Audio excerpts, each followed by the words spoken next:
Hello, everyone, and welcome back to the land of Sundered Crowns, the keep of Adalor Fife, the party's new fiefdom as a reward for the sterling work you have done uniting the kingdoms of Calaron Nava and Adognosera against the threat of the Fivefold Troop. Recently returned from a hopefully successful voyage to bring the dwarven kingdom of Gerdak to the north into the Accords and reignite the ancient treaties that once existed between mountain and plain. Whilst there, you also engaged in some other adventures, finding out a great deal of information about one of your companions, as well as some of the larger goings-on among the Harashan coast. Upon your return, you were contacted by who you believe to be Lord Xavier Murdoch, the patron of Naira and Midnight. However, upon your asking you to meet him at Adalor Keep, upon your arrival, Naira's ability to sense magic discovered that the man presenting himself to you as Lord Murdoch, as well as the members of the household staff, were in fact cloaked in illusion magic. The assassins, upon realizing that you had discovered them in this way, shed their disguises, and a fierce battle ensued. Fortunately, despite the capability and fanatical devotion of the assassins, you were able to stand strong, defeating them, and after that, discovering the members of the household staff locked in one of the interior rooms of the keep. As we rejoin the lines of the Harashan coast, the staff seem to be somewhat recovering from the fright of their captivity and the unexpected arrival of these individuals. However, the steward, as she has introduced herself, one Eleanor Stonebrook, has stepped forward and introduced at least the household staff. And as we begin again, she seems to kind of take a deep breath and center herself. You see a kind of professional demeanor, like slip across her like a mask, and she bows deeply again. And says, "Well, I am sorry that your arrival at Adalor has been marred in such a way, but allow me to formally welcome you, my lords and lady, to Adalor Keep. I have presented the household staff to you, but if you have any questions, there are, of course, others to meet, and if you have any questions about our duties or any part of the fiefdom, I will be more than happy to assist. And if I may say, thank you once again for both your timely arrival and intervention with, well, those ruffians, whomever they may have been. I am just so very grateful to the Pillars that you were equal to their nefarious intent. If any of you had been injured, I would, well, it would have been most unfortunate." And she just curtsies again. Just so it's asked, none of them look like anything worse than like disheveled, right? No, none of them seem injured. You don't see any obvious signs of injury or anything. They all seem a little kind of like, shook up, but more than that, no signs of any kind of physical altercation or anything like that. Okay.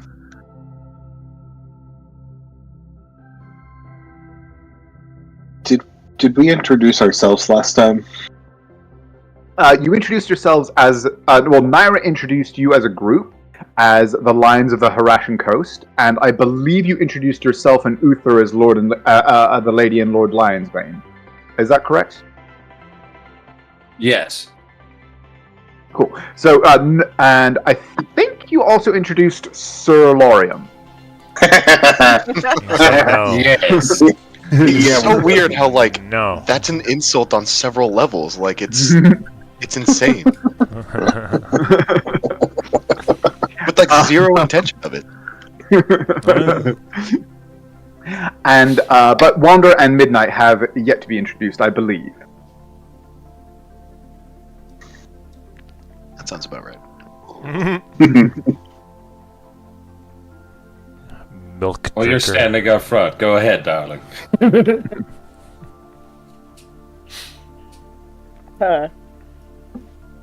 They actually just think he's a suit of armor.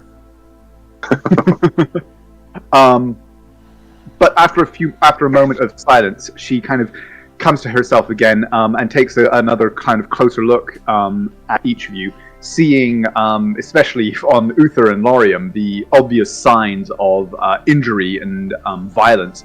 She goes, "Oh, well, goodness. The battle has clearly taken its toll upon you. Do you wish to sit for a moment? We have some supplies, and, well, I can arrange a bath or..." Oh. Yeah.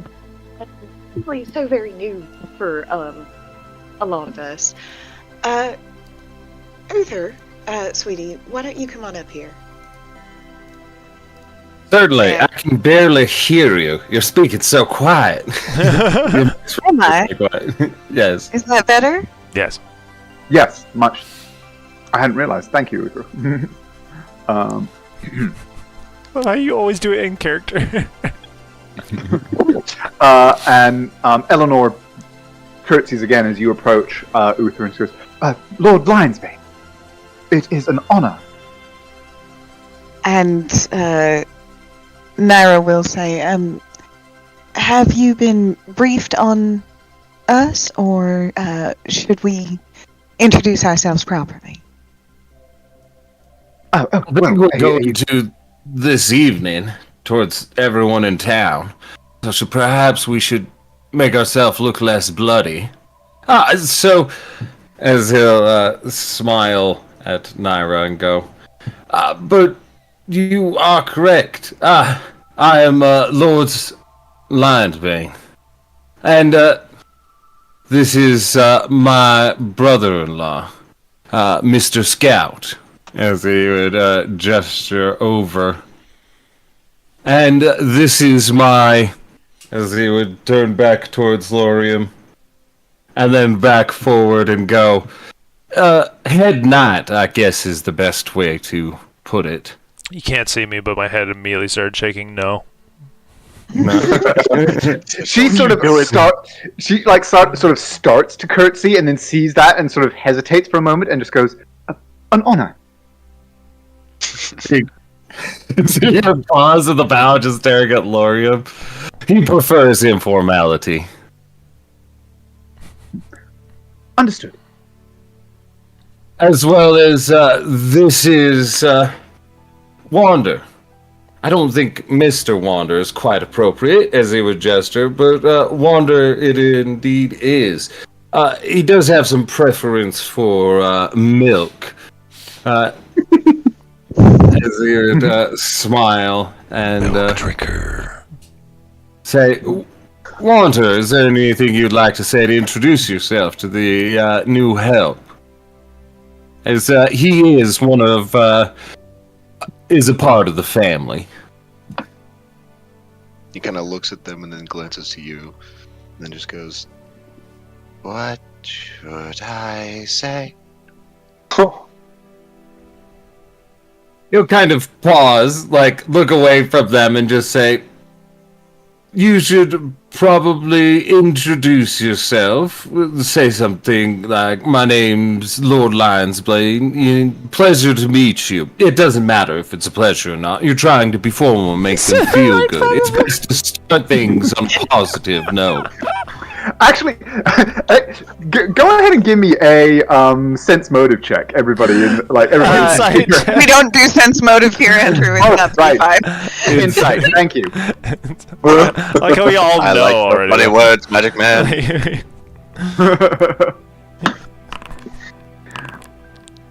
It doesn't matter if it's a pleasure or not. Actually, everybody except for Laurium, which is so appropriate. Actually, kind of just sees, well, as Uther is saying that, they see Reginald here. He actually kind of just gives sort of a half nod, like, yes, precisely. This is what you do. He would just say, and since they're the help, they probably don't have much experience with working with someone like you. So you could start to give some of your hopes, maybe some of the things you would like. I mentioned the milk so that they would have some around for you. But if there's anything else, perhaps forge nearby to work on your stuff, maybe coal for it, things of certain nature of that like. They're here to assist us in the, well, building of this town and the enriching of us and them by happenstance. And they say thank you. It's very nice to meet you. No roll at all. You lost him. He has gotten. You kept him up to the point where you were like, just say your name and that it's a pleasure to meet him, and then you just like straight off a cliff. And then he'll pause, rewind, and say, then just tell him something you like. And then it's nice to meet you. That's it. He'll smile. Ignore the rest of it. We'll work on it later. And yeah, confident nod. And he looks at them. I am Wonder. It is a pleasure to meet you. I like living. Oh! I'm a real boy. And Agatha and Eleanor both kind of have a moment, and Pearl as well, actually. They all kind of have a moment of just like, what the? But Reginald seems to actually take it in his stride and bows in return. A pleasure to meet you, Master Wanda. I think at that point, Midnight will step up and just say, you'll have to forgive us. We've been on the road for quite a while in some mountains and forests, so it might just take us a second to readjust to the finer life. Well, as you're saying that, by the way, Naira's Fey tunic has changed. She no longer looks like she is in an adventuring outfit, and now she looks like she's in a sort of fashionable Kind of house dress. Yeah. I look at you, see the change, and go, we're adjusted. Well, some of us.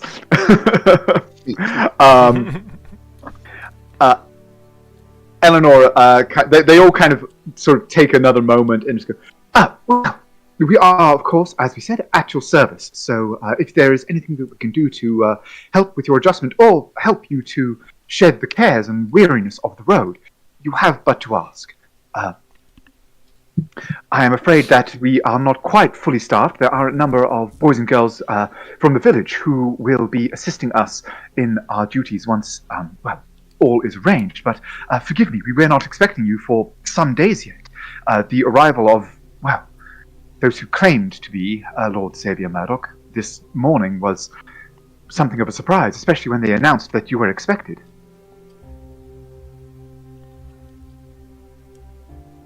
But have no fear. We have firewood laid in, and, though we only received the final shipments from Madame Suzère just a few days ago, we have been able to complete the installation. I do hope you will find everything to your liking. Everything seems wondrous and beyond my expectation. Even the assassins I was not expecting, but I much do appreciate all that you've done. I do have some fear, and I would prepare all of you to be on your toes. I would prefer if my house guard, although not necessary, to attack, would carry dagger or the like with themselves. If you're not able to acquire this, I can get you something capable.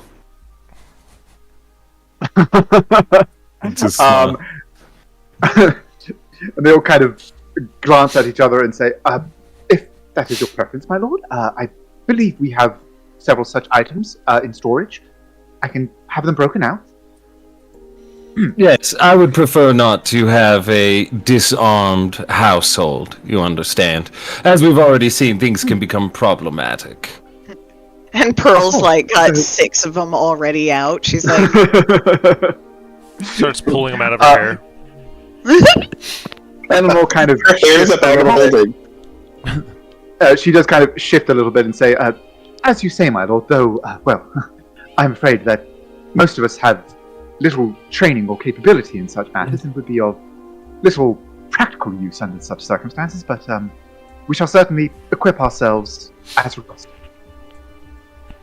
I would prefer to be a cat with claws than without, but I do understand. And like I said, it was more a defensive precaution or something of the nature. Though I'm sure we'd be capable of giving some trainings over time to come. But I think right now, I think I should probably not be standing.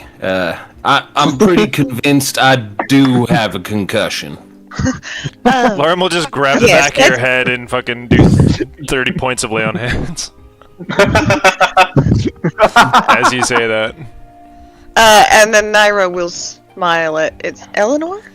Is it Eleanor. And say, is there any discretionary funds for maybe hiring some guard?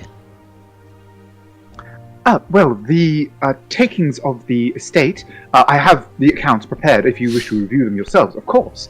But the takings of the estate and the vineyard and other such holdings do have a current surplus of approximately 100 gold per month. Such could be certainly invested in the hiring of a number of guardsmen and the like, if that is your wish. The last several years, there has not been a need for any such thing. Well, the constable in the nearby town has seen to most of our needs. But, well, I suppose having such august tenants is bound to attract attention.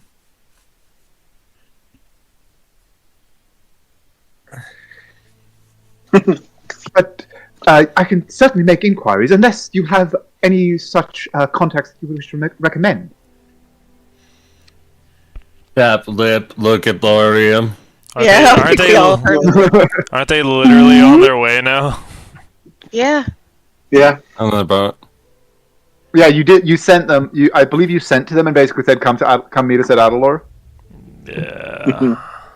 Oh, and also we would still have like all the other guys on the boat because Naira wouldn't kick them off because she wouldn't have died. Yeah. Oh, no, They're part of the team. She said that's That's the whole thing in the underground dungeon and everything. That all still happened. It was just we actually if memory serves, we talked about that, and because it wasn't Murdoch who betrayed me, I'm a lot less sensitive to the. Fair. So okay, no, that's cool. Yeah. Paul and Paul and Jason or Jacob. whatever. Jaden, damn it! Jacob. It is, yeah. Paul and Jason, along Jay, with the. Through a hell of a ride to get to here. It's just Look, guys, we Along with, literally rewrote time to get you back on the boat. Now shut up and drive. So yes, you currently have 6 stooges: Barco, Leon, Samson, Shola, Paul, and Jason. Jaden. Jade with a D. Jade. That's a different name. We'll just call him Jay. We do it. It's part of his name at this point. Naira looks at them and says, "Oh, by the way, no one here is afraid of dogs, are they?" They'll kind of shrug and shake their heads, and Reginald says, "Oh, quite the opposite, madam. We used to, in fact, keep a pack for hunting during the previous tenancy.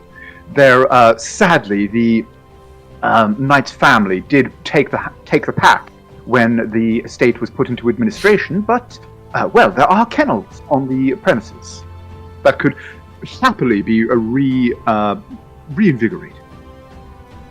Oh, well, this one will come in the house. As you say. I think about that time, an elk and a direwolf arrived. Actually, at about that time, you hear from outside a voice rising in alarm, just going, "Pillars! Eleanor! Are you in there?" Pew! Why are you shooting him? I assume this is the way that the voice was coming from. Oh, that's a Yes, wall. coming from the main courtyard. Just bow drawn. There's walking that like gunslinger where it's already out his plastic rod, but he's walking with it pointed at the ground next to his hip. You know what I mean? Just like Actually, as you all start moving, the servants actually start moving with you, recognizing the voice, and Eleanor actually calls out and says, "Oh, that's Gideon," and runs out with you. You emerge to see a group of individuals arriving. Most of them are, all of them are dressed for working outdoors in kind of the rough sort of clothing stained with streaked with dirt and water and things like that. They're led by two, one of whom is a older human, very clearly used to living and working outdoors. Very kind of tanned, wind-burnt face. Running alongside him is a shorter, slightly more slender figure, or much more slender figure, who gives the appearance of a half-elf. Though he is dressed for kind of the outdoors, it's more kind of for rambling than for work.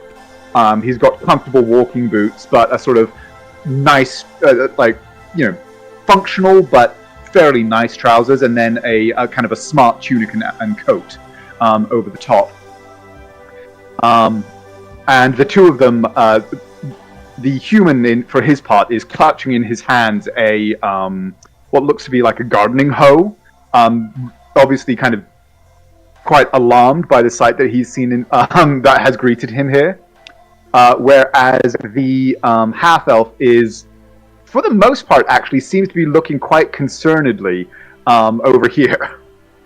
And in fact, once he sees all of you appear and the servants come out, he actually just kind of turns around and moves back to the door over here and starts peering into the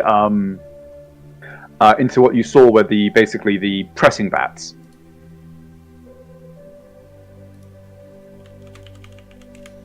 However, as that happens, the rest of them pull up short, and the human with the hoe in his hands kind of stops and goes, "I don't know, is everything okay? The lads said they heard fighting.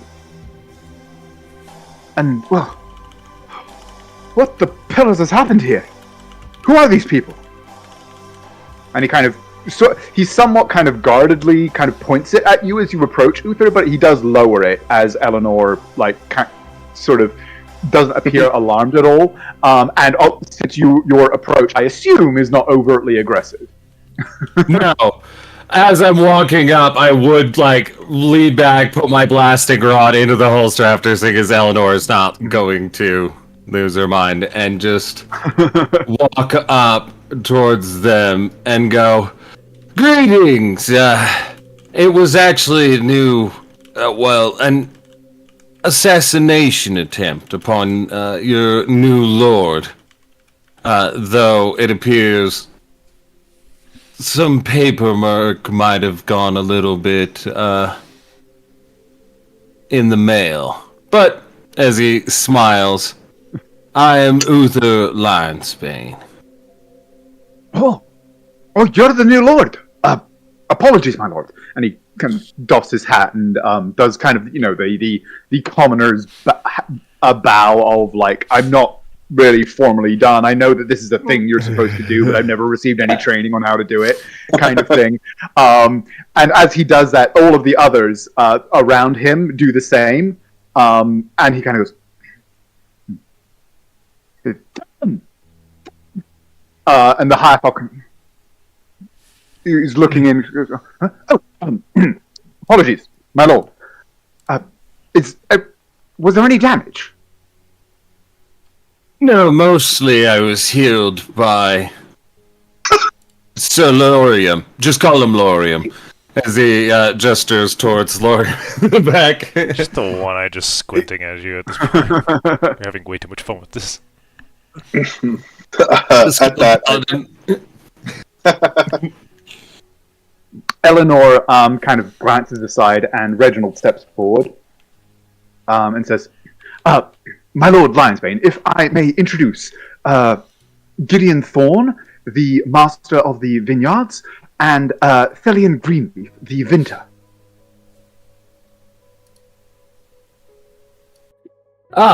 It is good to see that they hadn't done something. I was worried by the lack of people moving throughout that perhaps we were going to find some other issue.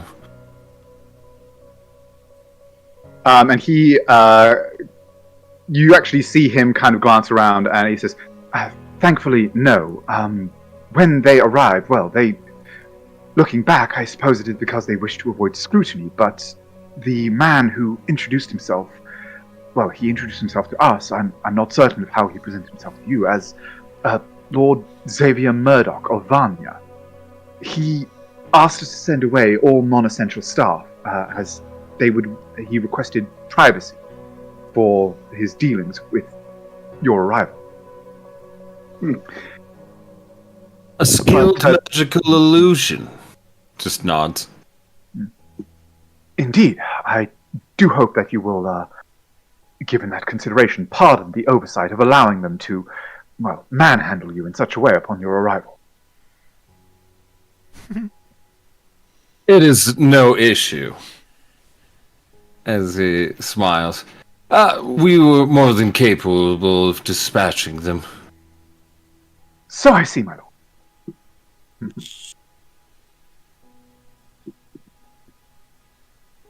Actually, I just hope that we could be more vigilant in the future, but with the coming help and guards, I think it will be prevented, or at least dealt with more swiftly. Though, Of course, my lord. I think that, as he turns and just says, what's the customary way of dealing with corpses here? Is there any type of cemetery, perhaps mausoleum, or catacombs? As he just... He says, there is a small shrine, which has an undercroft for those who wish to utilize it, and if you wish their bodies to be honored in such a way, that would certainly be doable. However, typically, many prefer cremation. There is a small grove in the woods nearby, which is often used for such ceremonies and the like. And what would be the least expensive and least bothersome for the group to deal with? As he just kind of looks kind of towards the butler and the like. Gideon kind of shoulders his toe and goes, well, there's a midden about half a mile. There's a what in about half a mile? A midden ditch. We drain the fields into it. All the full of fertilizer and the like, so they won't do any harm. They'll barely change the smell. Reginald just goes, Gideon! Apologies, my lord, but he is correct. I see no need for apologies. I am one for customary rites and funerals and all the rest, but I must say I am pressed to the ends of my patience and politeness when it comes to assassination attempts, especially against my family and estate. Make sure they're buried in it a bit. We don't want anybody to easily see or grab anything from them, if it would be no bother. Well, it's not precisely the work that my lads do every day, but yeah, we'll see to it, my lord. And Uther, actually, pretty much any of you are all here watching. Can go ahead and give me another insight as Gideon and the others are kind of looking at the bodies. Yeah, they're taking this pretty well. I mean, you can always cremate them and then, use their bones to make bone meal and then use that to fertilize the crops. Everyone loves a good bonfire. Yeah. We can have marshmallows and chocolate. Midnight Naira and Uther, like, you can see that all of the new arrivals are like they're all a bit freaked out by the bodies, but when you said yes, you can cart them away, and specifically when you mentioned getting things off them, you saw all 4 of them, including Gideon, just go, now there's an idea. So you get the impression that basically they're like, oh yeah, we'll cart away the bodies, absolutely, and the bodies will almost certainly end up in the midden ditch, but anything of even remote value will not. As it should be. As he would just turn and don't drink the funny potions on those. And, hand out 5, 10, 15 gold to the guys in the back that are suddenly 5 gold each. You know what I mean? Just to be like, here's a week or a month's check. Yeah,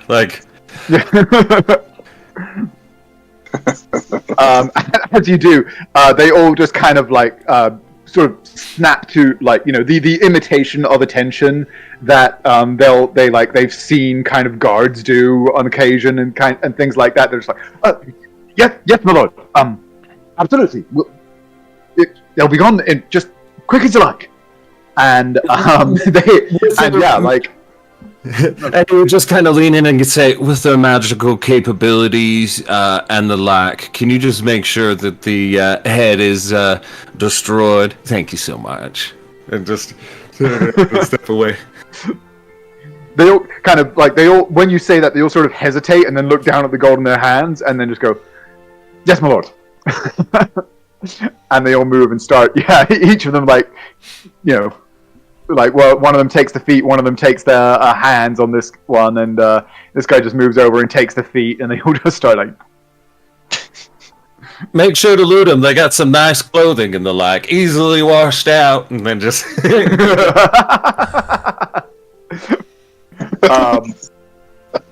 They all start this process, and Gideon you turn back to Gideon, who's kind of looking at you but he's trying to be kind of subtle about it, but he's just like, so am I getting 5 gold? I mean, no, I'm not a farmhand, but 5 gold's that's 5 gold. Just with smile and then do this sleight of hand. There's nothing. Roll over the hand as he'll hand him off a platinum piece. He kind of thank you, my lord. Don't worry, I'll crack the whip, make sure we get this taken care of for you, quick as you like. I'll even soak up the blood. Listen, I've already got some interest in some of the dwarves in the Kazarax in our wine. I think, do we have a name for it, or is there any objections to Lion Coast wine? Thelian, as you say this, Thelian actually turns and says, you have already been discussing the vineyard, my lord? I believe in my own success, and so have already been, since, as he gestures towards his ears, it could now technically be considered and bottled under an elvish lord, being elven wine, although I wouldn't want to make it anything substandard. Do you think you'd be capable of such a thing? I've heard it's rather delicious, and why I was already willing to place a gamble on it, which would mean much payment, but if you're the head vintner of a world-famous winery, I'm sure that it would come with much. My lord's confidence is well placed. I can assure you that the wine is up to any standard you care to name, and I would place it in a I would place it equal in taste and bouquet to any from the Isles of Elben. I myself have actually grew up there and brought the strain that is predominant in our vineyards myself, some 40 years ago. I pride that it has done rather well in these climates. Then I must thank Kalimvor, for it is, of appearance, my luck has won out. As he smiles and pats him on the arm. Would you mind giving me or getting some bottles that we could share before we come and do the show within town? There should be some free foods and buffets, though. If I could have something from my new up-and-coming winery, it'd be stupendous. Of course, my lord. I can assure you that I have made it my personal duty to fully stock the cellar with as many of the most promising vintages from the last decade as possible. I am certain you will not find it lacking. You see as he smiles and nods and says, once we get it moving, I would appreciate if you put on the printing or were able to TG sign the bottles, especially of the exquisite notage.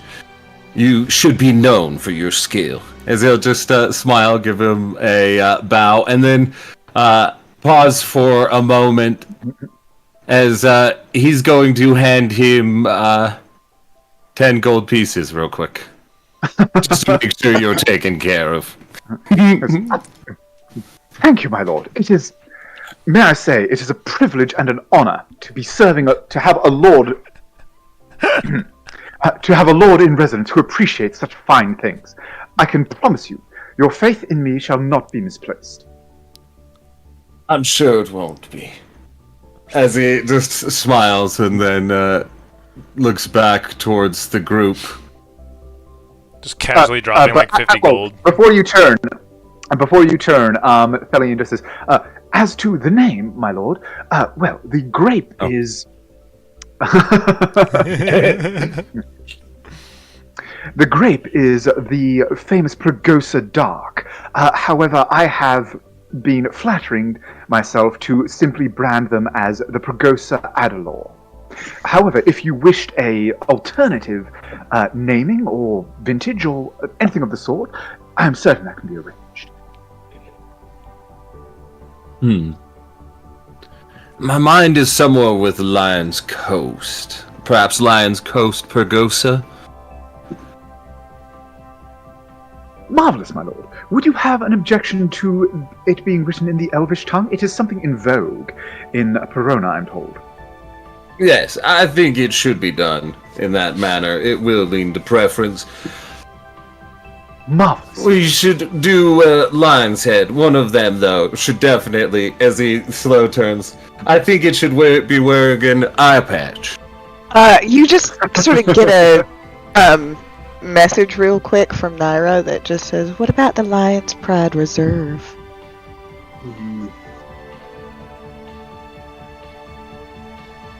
Pauses. And the ones that you take the time to sign, your most significant bottle, something you would perhaps be even willing to compete against in elven wineries, we'll call it the Lion's Pride Reserve. He's like, let me take notes. One moment. As I imagine the guy is like, pulls out a little clipboard thing, he's like, skirt.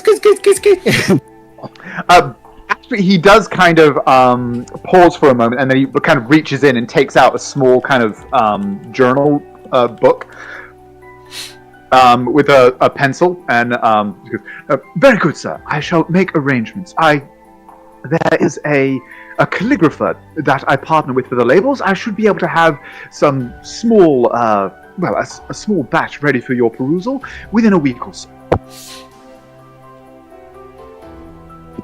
You have my appreciation. I expect wondrous things, as he smiles and gives him a bow. And you shall have them, my lord, I assure you. You laugh, but who doesn't like when someone's like, hey buddy, I'm your new boss, here's $1,000. Hey, what's up? And you do it directly in front of the people that we are going to have to be paying on repeat from now on. Hey, this doesn't alter your paycheck. You got a bonus because I showed up. What's up? You almost died. Here's some money. It may or may not have been partially our fault, but... Actually, you haven't given the people who almost died anything extra so far. We gave them their lives, yeah. Oh my God. But regardless, that brief interaction concluded. As you turn to return to the group, Pearl just has like, draws her ladle again and goes, well, there's little enough in the kitchens right now. Sir, I had expected to lay in new supplies for you perhaps next week, but I fancy I can do myself a little bit of credit if you wish to have a meal to get the taste of, well, travel and battle, I suppose, out of your mouths. Right, so Pearl. Naira's eyes have gone super big, and she's got both of her little paws and fists right under her chin, and her tail is just sort of twitching very excitedly. She's just trying not to go, oh my god, I love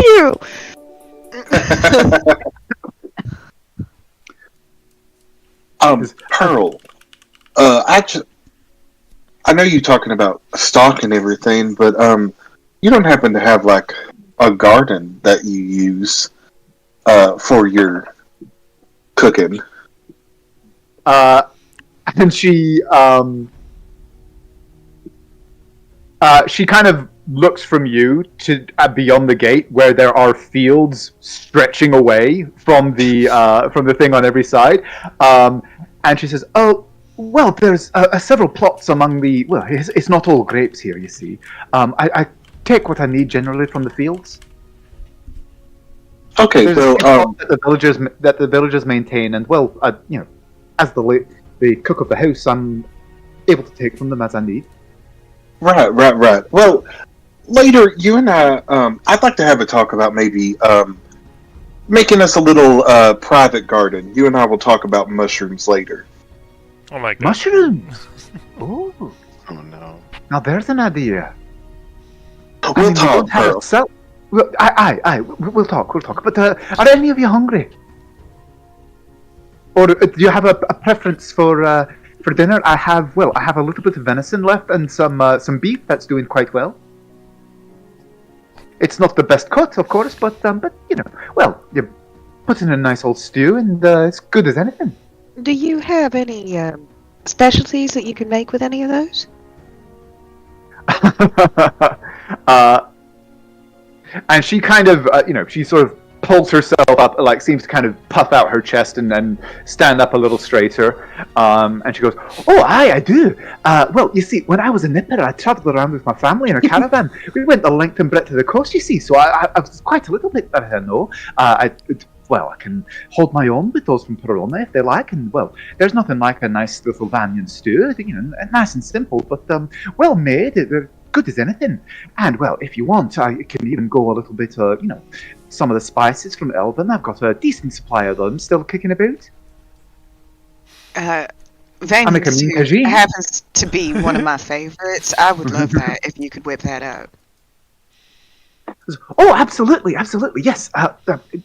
I'll make sure it's ready for the evening meal. Thank you. And oh well, you said milk for your fine self, sir. And actually, as she looks up at Wonder and asks that, he'll actually go, "May I help?" And she just sort of goes, "Oh well, it wouldn't be proper, Master Wonder." Please. And she sort of glances over in something of kind of like a, not quite a panic, but a little bit sort of worried toward Eleanor and Reginald. And sorry, unless Naira said something. Naira smiles warmly and says, It would please him, and it would be very proper.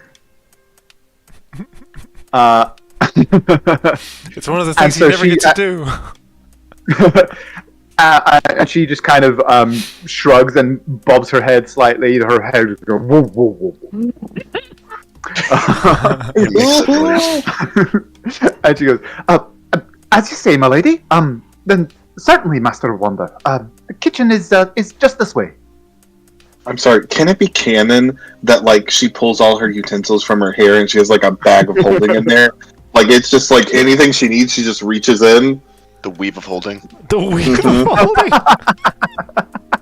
New item. But it's always pristine when it comes out.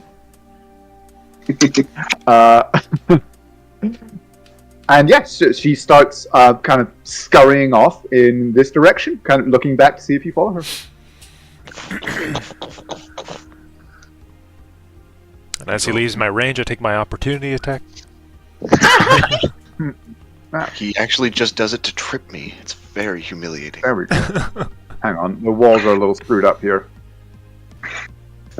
How high do you have to roll to actually hit him? There we go. To hit Wander, I have to roll 14, I believe. I think so, yeah. My AC bonus is 29. yeah. Oh, 15, because my bonus is plus 10.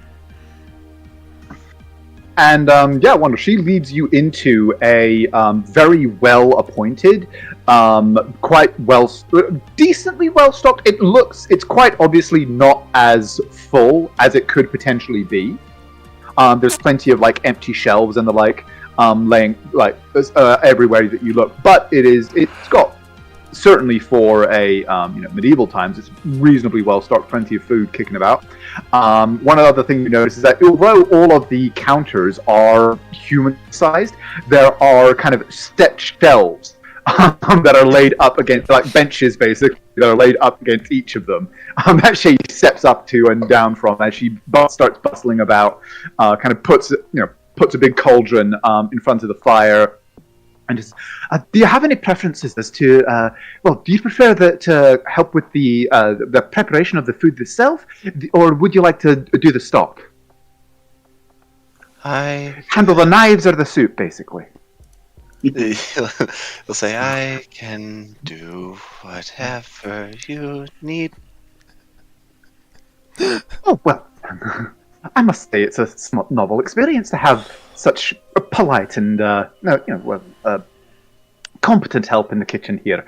The others, well, they seem to think I can just conjure it like some wizard, but they have no idea the effort it takes to make a really good stew. Is there like an apron rack? Yeah, there's some hooks next to the door, with like aprons and the little chef's hat, and you actually see one that is clearly intended for her, which is just like a big kind of turban-esque cloth with a tie on it. That as she begins, she actually does sort of it's like a bed sheet. She's like. Oh my god. Wonder absolutely puts one on and it says "Kiss the Cook." I love that you work in a kitchen and you're playing D&D to work in a kitchen. The only difference is that I have fun in this kitchen. Yeah.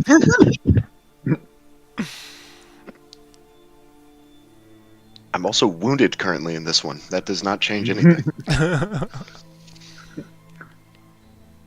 And she actually, as you put it on, she goes, "Will you not be taking off your armor to start?"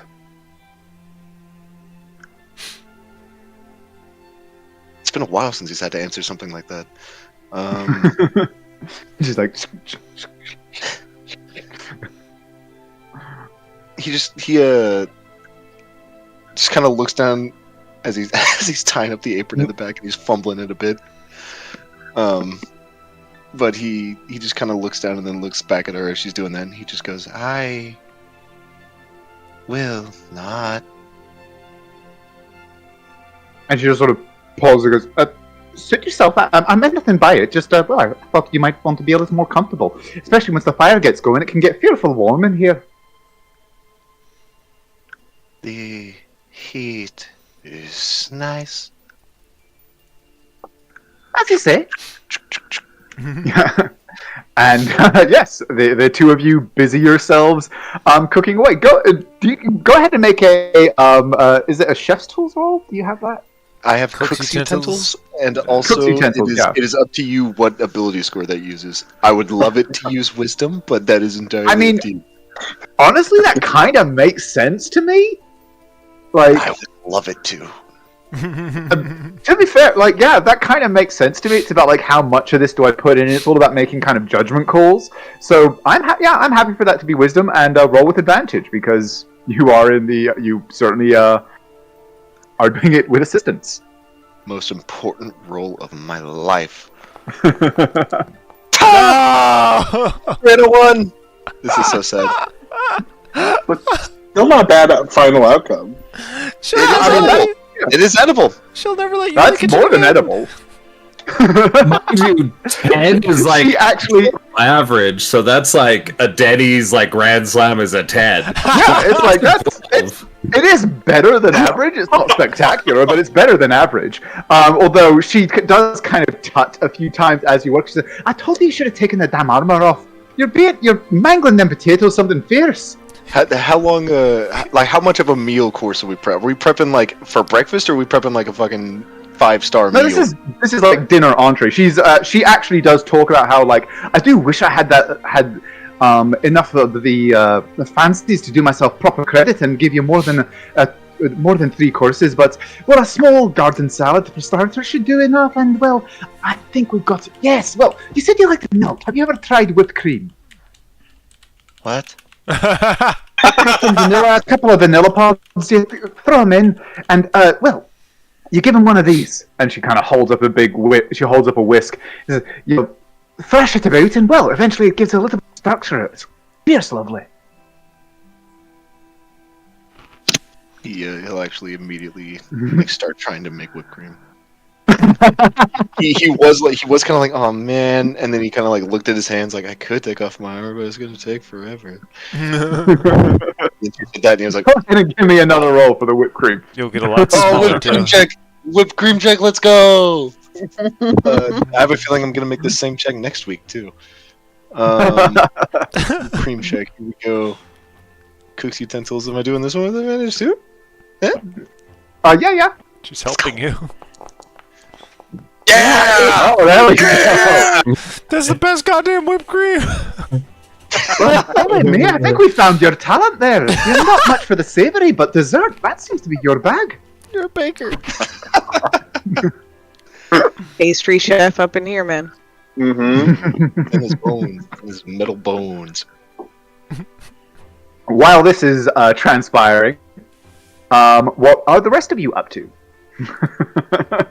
I think midnight, after he had that conversation with Pearl, will just kind of catch his eye and just say, Dreamer, especially after what just happened, I've just been thinking about some things that might help us here, security-wise. Do you remember when we went to that, was it a ball in Vanya? And they had those people outside who were, like, checking people? Yeah? Do you think we could get anything like that to, like, double check if people have illusions and the like?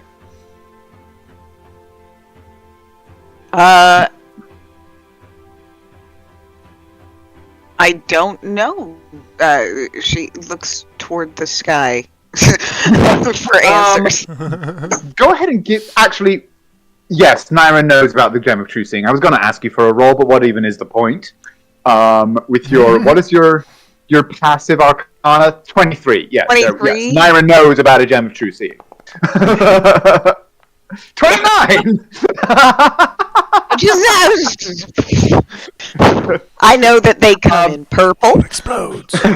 Not only do you know about Gems of True Seeing, you know about the one that is used in the that was being used at Vanya. It is a member, or it is an item in the royal treasury of Avignosera. It was actually in Perona, the ball you attended, I believe.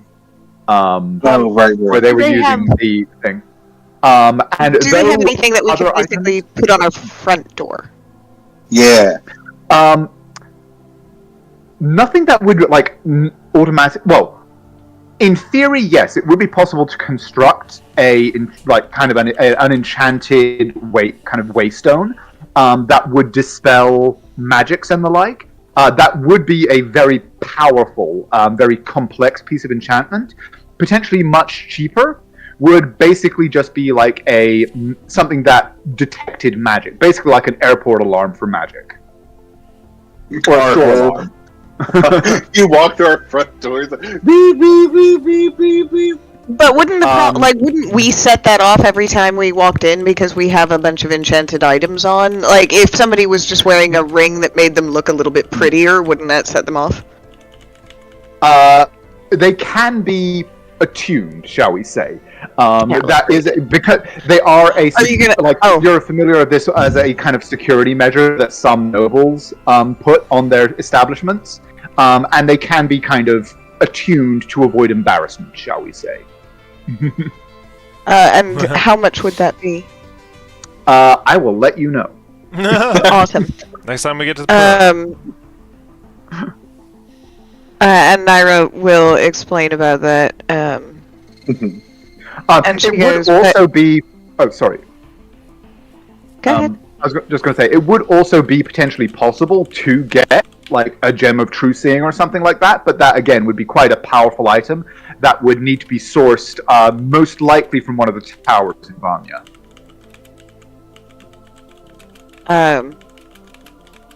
And she will say that. She'll say, oh, we can definitely, sort of save up for an item like that. It would be quite pricey. We probably don't have the funds as of right now. So, short term, we also obviously need to make sure that we have well-trained and armed guards that simply know how to do their jobs. Oh, yeah, I was thinking the exact same thing. Eleanor does... Oh, sorry, go on. Go ahead. I was just going to say, once you say that, Eleanor does step forward and say, yes, as I said, we are unlikely to be able to recruit that locally. The town is fairly dry of anyone but, a few veterans who have largely retired now. But, and she gestures to this building and says, that building was originally constructed as a barracks and could certainly be turned to that purpose once more. These days it is largely simply used by the itinerant labourers that come in for the harvest season, but it would be a simple enough matter to repopulate it if you had any people of violence that would be willing to barrack here. Mercenaries. The word you're looking for is mercenaries. As you say. My old trooper on the way here, they can help with some of that. Well, marvelous. I shall endeavour to ensure that they are made welcome when they arrive. And Shawl is... I mean, bless her heart, she's not, I'm sure, to your standard, he says to Naira. But she is well versed in magic. She can probably set up some. I'm sure she'd love going over it with you. That sounds like a great time. Naira lights up. Does she also like fashion? More contemporary.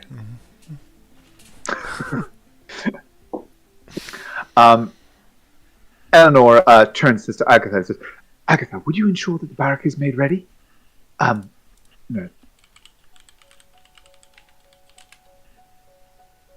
And then turns back and says, now, would any of you wish to take your ease or perhaps a tour of the house?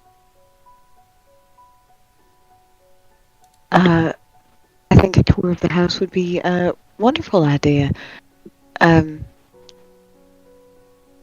then she looks to Midnight and says, actually, I think that your particular expertise might come in quite handy fighting against potential future assassins anyway.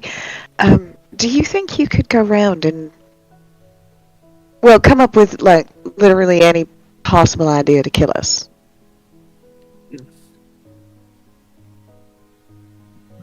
You mean, you want to know if I have, like, contingency plans? No, Pulls no, out I want you... and flips to a page where there's a list. Lure just disintegrate. Sorry, Naira, what was that? What I would like you to do is go around and figure out if you were going to try and kill us in this house, how you would do it, and then as many different times as you could possibly do that.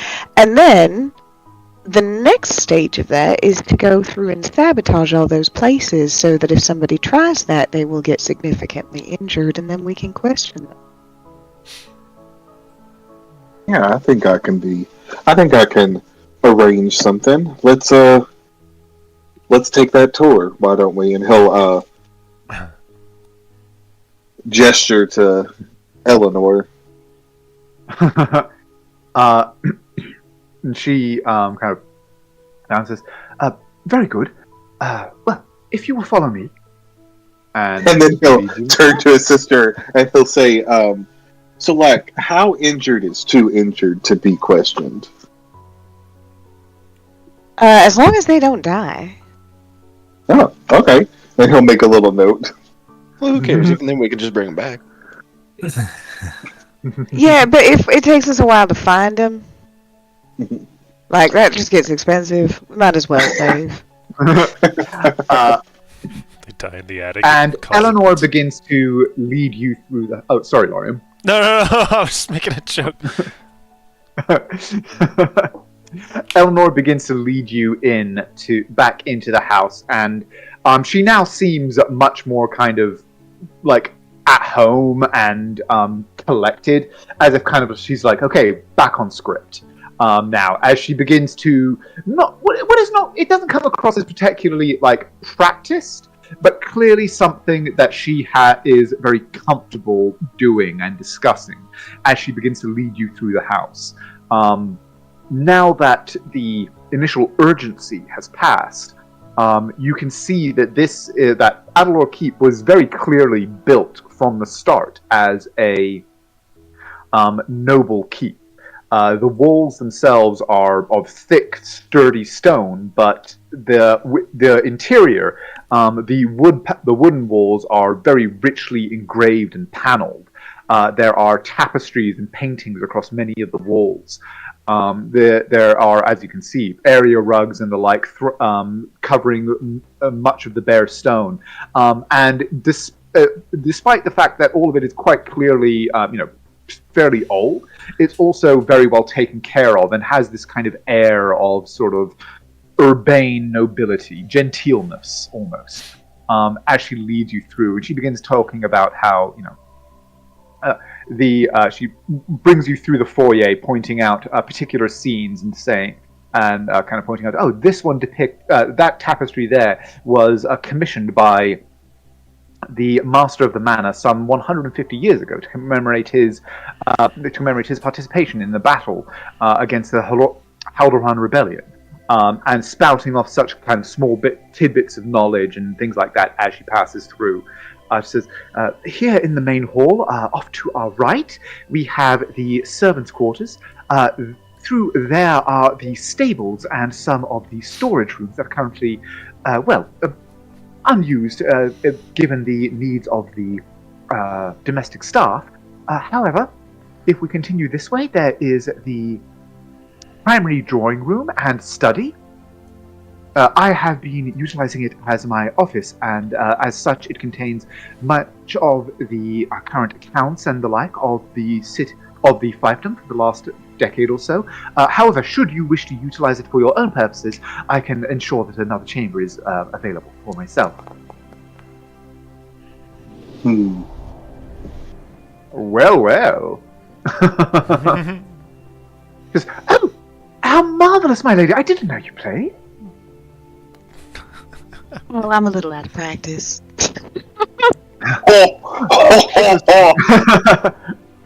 Nonsense! It was positively divine.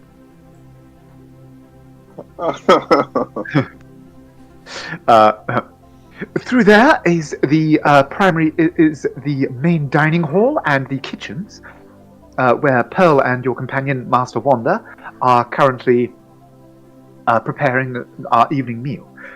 You will follow me upstairs to the first habitation floor. You Wanda drop a plate. First habitation floor? This is a 3-story structure. How do I go upstairs? Wonder shadows. What am I missing? You right-click at the top of the stairs. So used to the double. I was like double clicking everywhere. I was like, why isn't this working? Sorry, yeah, I figured double-click is a thing that's used for a bunch of stuff here, but right-click is its own kind of thing. Yeah. By the way, Naira is listening intently and clearly retaining absolutely everything Eleanor is saying. And she says here, and here we have what were initially constructed as guest suites for nobility and knights who wish to call upon the lord of the manor. I imagine, given the number of your party, that perhaps 1 or 2 of you may wish to claim some of them for yourselves. There should be sufficient to ensure that everyone will have privacy, and of course there is the master suite on the floor above. I see you immediately walking back to the stairs. Magic suite. I already know what it looks like. Magic So. suite. I went up. Oh. One thing Midnight will ask Eleanor is just if she didn't already tell us this, so I apologize if she did. My lady, how long have you been the steward here at this estate? Steward, I have been 11 years. However, I have my roots. My family has its roots in Adalor for, at least several hundred years, as far as I know. And I have been familiar with the manor since I was a girl. I was appointed as steward by the last master before he was, his untimely passing, and the estate being placed into administration. I must say, it is a charming change to have such capable lords and ladies once more inhabiting the estate. Oh, well, thank you. I hope we live up to your hype. She kind of looks around for a moment, and then seeing that Naira is gone, she turns to you, Uther, and just says, apologies. I understood that Madame Sulzer had been in correspondence with the Lady Lionsbane. We distributed her furnishings and the like as best we could, but if there are any adjustments that would be preferred, you have but to ask. I can hire any number of strong hands from the village to assist with any endeavors. Certainly. I'll ask her if anything needs to be moved around. She might indeed hire them and have them move things around once or twice a year, I'd imagine. She seems to change frequently. Oh, Wander, do you have any visibility on this screen? I just realized Wander is actually still downstairs. No, but it's okay. I'll explore later. 1 second, let me, boop, there you go. He's not allowed to have visibility. It's okay, I'm used to it. I still have to cast light if I don't have bunny goggles. But she then wanders down here and says, in addition to these 2 suites, there is a guest library here, and a charming water feature. It was blessed by a cleric of the pillars upon its initial construction, but I don't know if any enchantment or the like remains extant. but I do fancy it as a place of some tranquility when such is needed. She kind of gives you a sort of uncertain, like, that doesn't jibe with you at all, does it, Lorium? No. But it's nice. Thank you. Are there any further rooms that you wish to see, or any questions, or do you wish to proceed to the master suite? I think I would like to proceed to the master suite. Lorium, which room is going to be yours? Do you want this one? This. You got your own bathtub, Lorium. Oh, all of the suites come equipped with a full water closet. Yeah, they all have bathtubs. Water closet. God damn it, I forgot. And I am very happy to report that the convenience enchantments upon the Gazundas are still functioning perfectly well.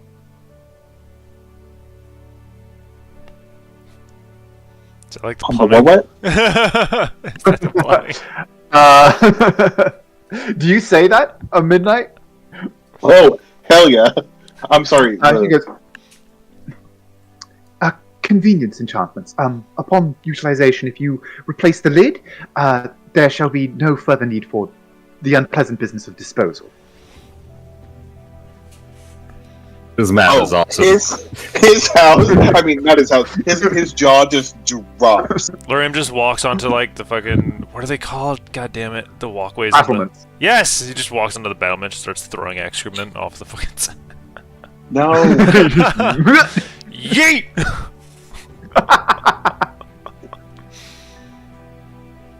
That she boop, then I'm gonna get proceeds. just to If map you would it. follow me. Goes, my lord and lady, yes, welcome to the master suite. There are offices here where for the utilization of the lord of the manor. I assure you I have not presumed to do any of my business upon them, though there may still be some documents and the like left I'm just, don't from mind me, I'm the just mapping previous it. tenants. You're good.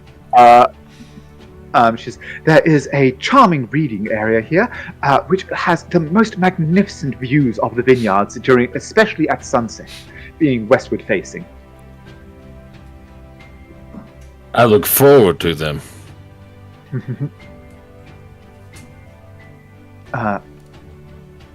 And of course, the master bedroom with adjoining convenience.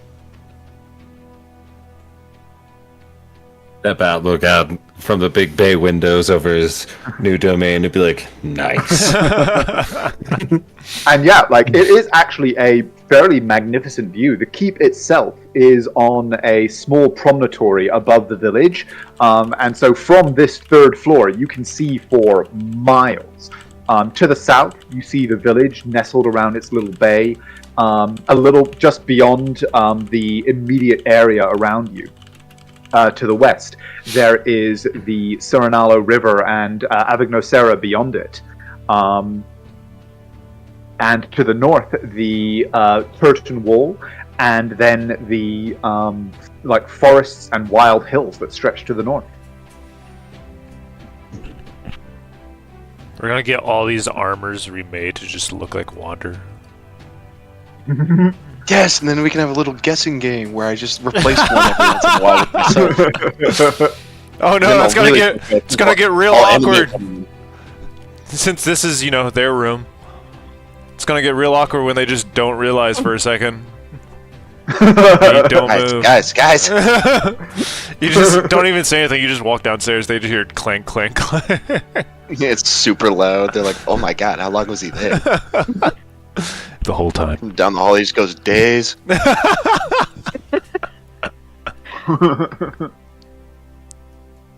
Tiny Hut block out sound? Say again? Does Tiny Hut block out sound? No. I don't believe so. I don't think yeah, so. like, I believe it doesn't. No. Silence does though, and I'd be casting that. But Magnificent Mansion does. Yeah, You can't this stand man inside your creates a mansion. full-blown demi-plane, though. Yeah. Yeah. We got a physical mansion and a portable mansion. The retirement spell.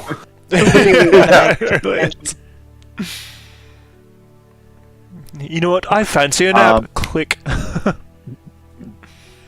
But Eleanor, looking around, kind of has this sort of placid smile, as in kind of just like, all is as it should be. A little bit as you guys are looking around, she says, "May I presume that the Lord and Lady will be taking this suite as their own?" He would kind of look towards Nairo with a raised eyebrow and just go, I believe that would be Naira's preference. I'm correct saying that, yes? I having looked away from the view of the window. Correct saying that, yes? Well, of course it would be my preference, but I am happy to put it up to a vote. Oh, no, y'all should totally take this one. I found a room downstairs that I actually would prefer. Lorm's like, this will do nicely, just lays in the bed. Wander's like, this is the one I want. Eleanor turns when you say that, Midnight, and she goes, Master, sorry, Scout, was it? Yeah. Which room caught your eye? I can ensure that it is marked as yours and that the staff are made aware. Yes, I would like the, I'm gonna assume up is north. I would like the south room that has the exit onto the battlements. As you say, Master. And apologies, they did not mention any title. Is Master Scout preferable form of address? I'm gonna be honest. This is all a lot, but yeah, Master Scout sounds great.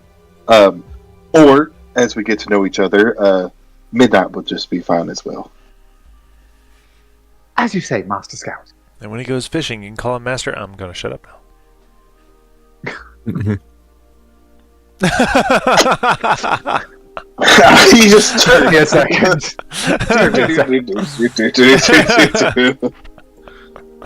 Sorry. Which room are you taking, Sir Lorium? I'm gonna kick you down the stairs.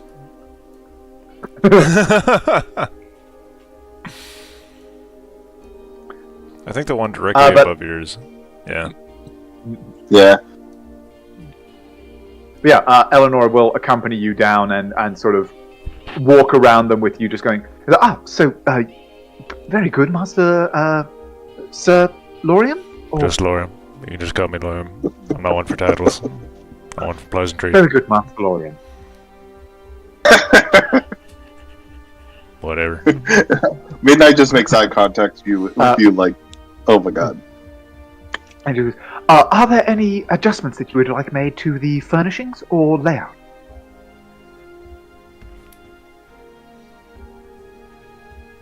He actually just looks around in silence for a moment. This was delivered as a bedroom set according to Lady Lion's main specifications, but of course we could only do our best. We did not know precisely what was intended. I do hope you will find everything to your liking, miss. The manifesto that Madame Sulzir sent was rather complete, but, well, there was a good deal to do, and as I said, we were not expecting you for some time. I think this looks amazing. You flatter me. I couldn't be more pleased. I'm just going to take an armament stand. It looks like you got the seasons perfect. Oh, well, thank you. I do have... I must say, it was wonderful to know that we will once again have a stipend for the upkeep of the estate and such. Well, without the permission of a noble in residence, much of it had gone sadly fallow since the last 10 years or had passed.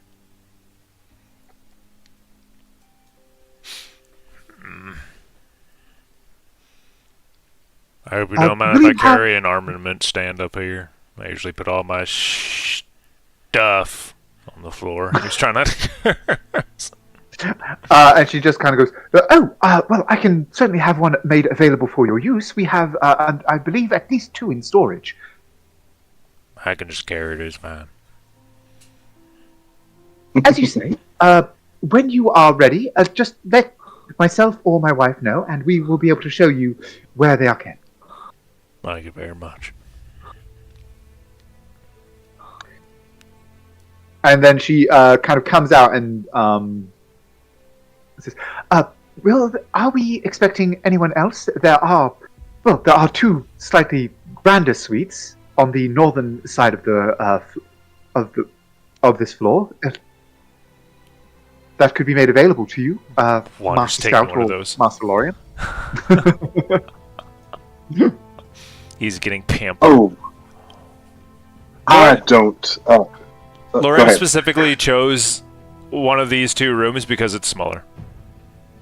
It's more Scout compact. specifically chose one of those 2 rooms because it had the exit onto Both of the. them. Yeah, I got that too. Yep. Yeah. Which is another Because reason. there are rooms with the porches. Yep. Yeah. It's more like if but, something happens and I have to jump down fucking 40 feet and land on some bitch. Scout will turn to Eleanor and just say, Master Lorium and I are, we don't need much, and given the,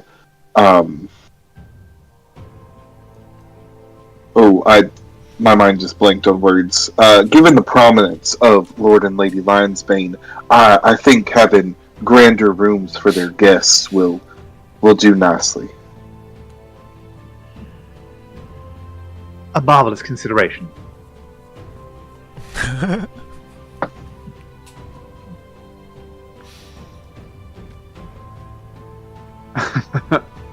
And then he'll turn to her and be like, but I do have other questions for you. How did you and Agatha meet? And she sort of pauses for a moment. Like, it seems genuinely kind of surprised, and not necessarily uncomfortable, just like as if the question was unexpected. And she goes, well, I received a measure of training for my position, my elevation to position as steward in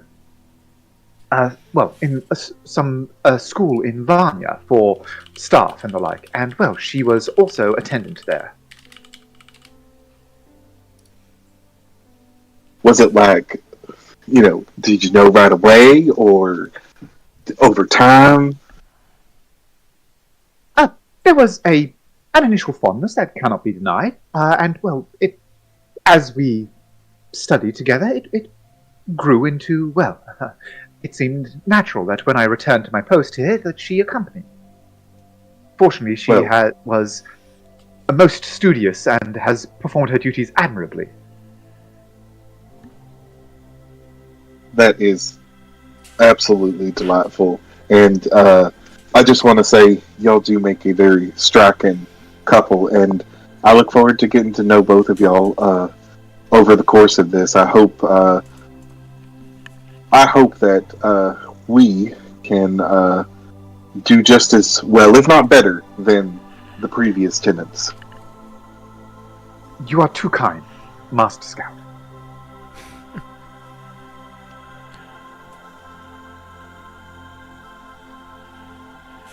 And then looks around and sees no one's there.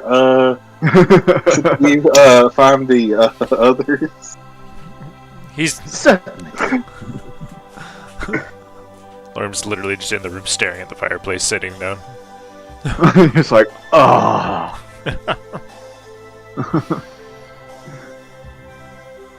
Take a bath. Runs. You first. So,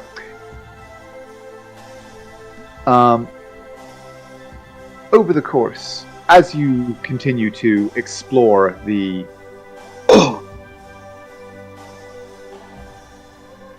That's pretty. the keep, familiarizing yourself with your new home, laying claim to your rooms and sort of exploring and familiarizing yourself with it all. The day wears on, afternoon into evening.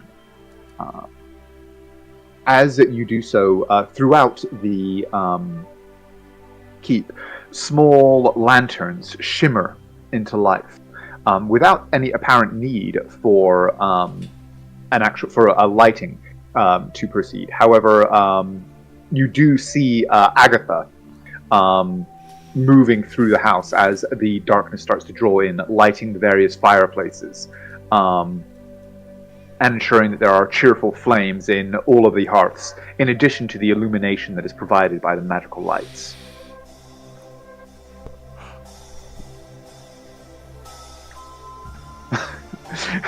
Are you just clicking on things all the time? Like, are you just rapid fire clicking on stuff? I keep on seeing notifications. Party teleport, teleport. You get a notification for that? That's funny. I get one every single time anybody teleports. That's actually funny. They're literally actually faster than I can dismiss them. There we go. One thing that Midnight would ask about, just this whole building just like, because I know there's the barracks, that's that southern room, but what's this? That is actually the home of Agatha and Eleanor. Oh shit! Yeah, get out. I ran as steward, she has the right and privilege to her own lodging. Reginald, as Chamberlain, has this room within the castle itself, and there are other servants' quarters that are currently largely unused. But when the castle, or when the keep is fully staffed, they are utilized by the additional members. God damn it. Okay, and now I have a nosy question. Because I remember I ran through that Agatha and Eleanor's house when I was searching for them. Do all the bedrooms in their house look occupied, or just theirs? Just the main room. There was a room that had additional beds, but it didn't look. It had that kind of musty smell that said that this was sort of a guest room. But why would anybody use a guest room in the small wooden house when there was a grand manor nearby next door? I didn't know if maybe they had kids or were looking to adopt, because I know some kids who are up for adoption. Trying to push them on. Do. But yeah, okay. Nosiness over. Please continue. Actually funny. But Wander, you and Pearl spend a hopefully rather pleasant and fulfilling. Oh, hang on. Something weird is happening here. There we go. Boop, and boop.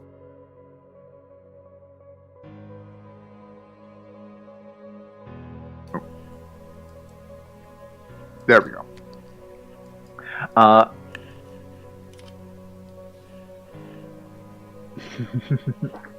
Can I be given freedom to go home? Can I can't get back down the stairs. Yeah, I was having trouble too. Yeah. I get stuck on the second floor and then I can't get down. I found the party token. By accident, it blended in with the map. Hang on, you should all have been summoned back to the ground floor. Yeah.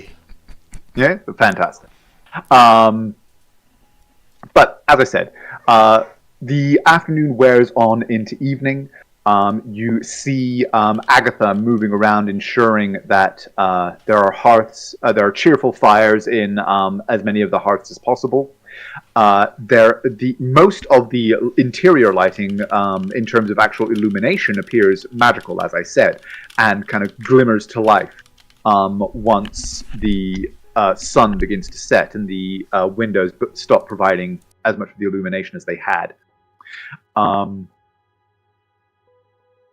With Pearl's assistance, a decent enough entree and very impressive dessert has been prepared, and Eleanor invites you all to sit in the main dining room, and you, as and the Lions of the Harashan Coast, are able to enjoy their first meal as Lord and as the masters, shall I say, of the Avalor estate. And then we sell it for a premium.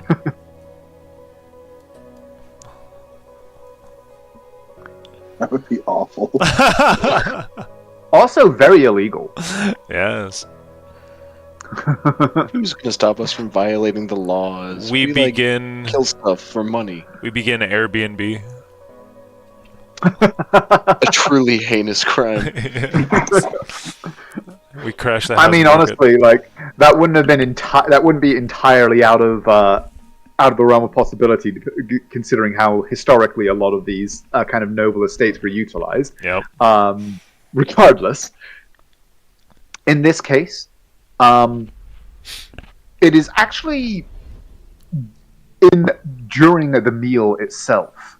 Now you've had kind of several hours, and everybody as well can have certainly taken a short rest at this point. Excuse me.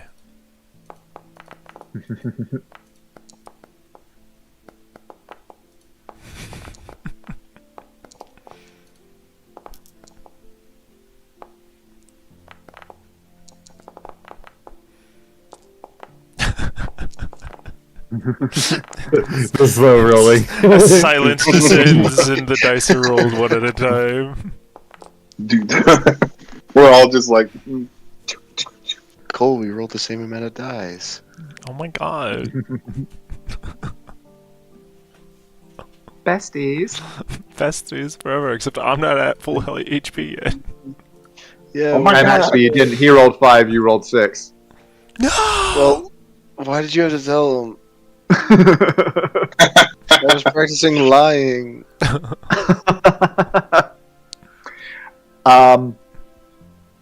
But it is actually as you are all collected around the dinner table, when you, Naira, actually feel the blossoming in your mind that you recognize as the receipt of a sending spell.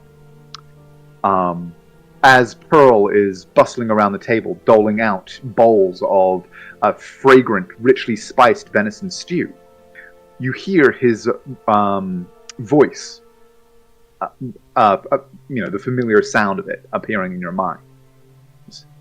Previously in public, hence joviality. Success of accords expected, but receiving reports that concern me. The fivefold is reacting. Danger expected. Must meet. Where?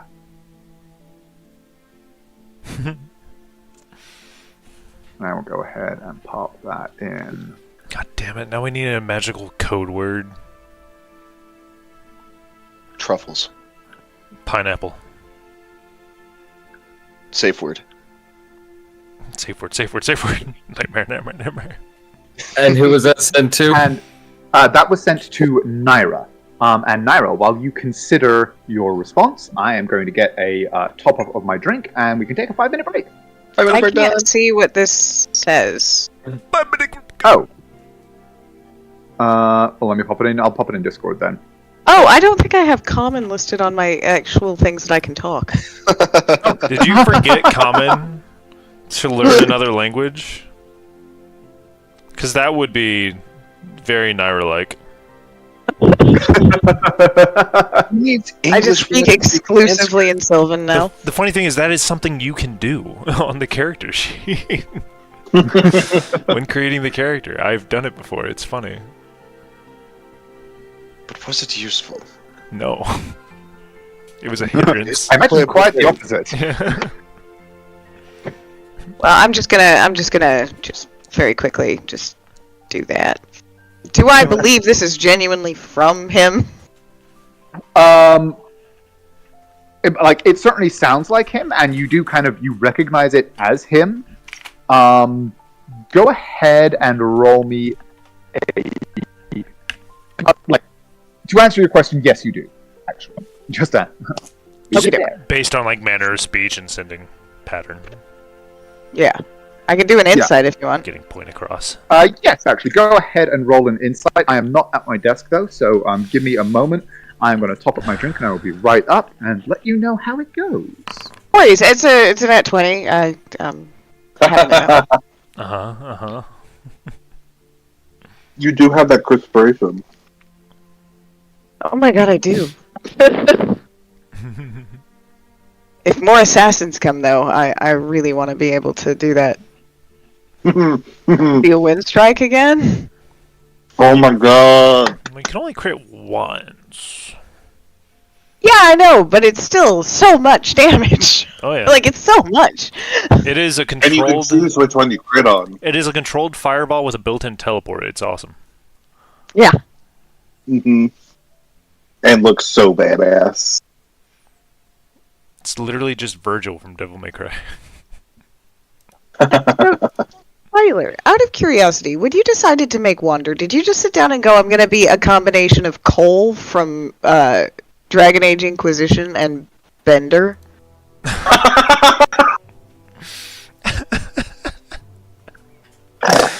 The thing is, It's actually pretty apt. It's pretty good. I've not played that, so Cole is the spirit learning human emotions. And he's the best. He's Essentially.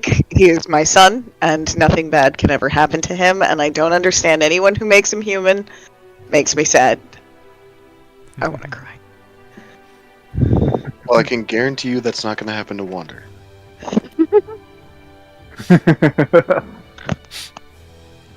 Hey, you don't know. Maybe I'll get another.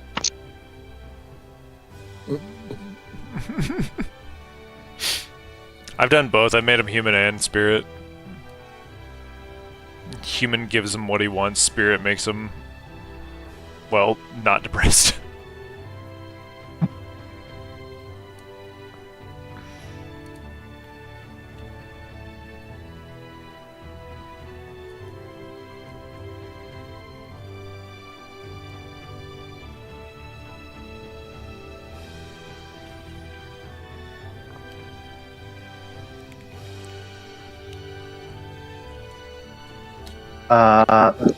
So,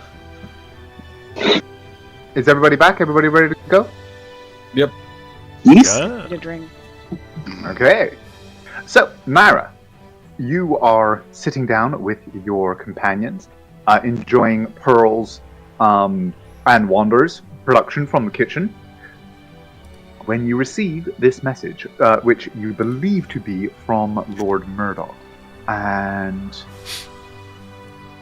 yeah, I'm still based working on my on reply. okie dokie, but based on your role, yeah, based on like the voice and just the intonation, and everything like that, you absolutely believe it's Lord Murdoch.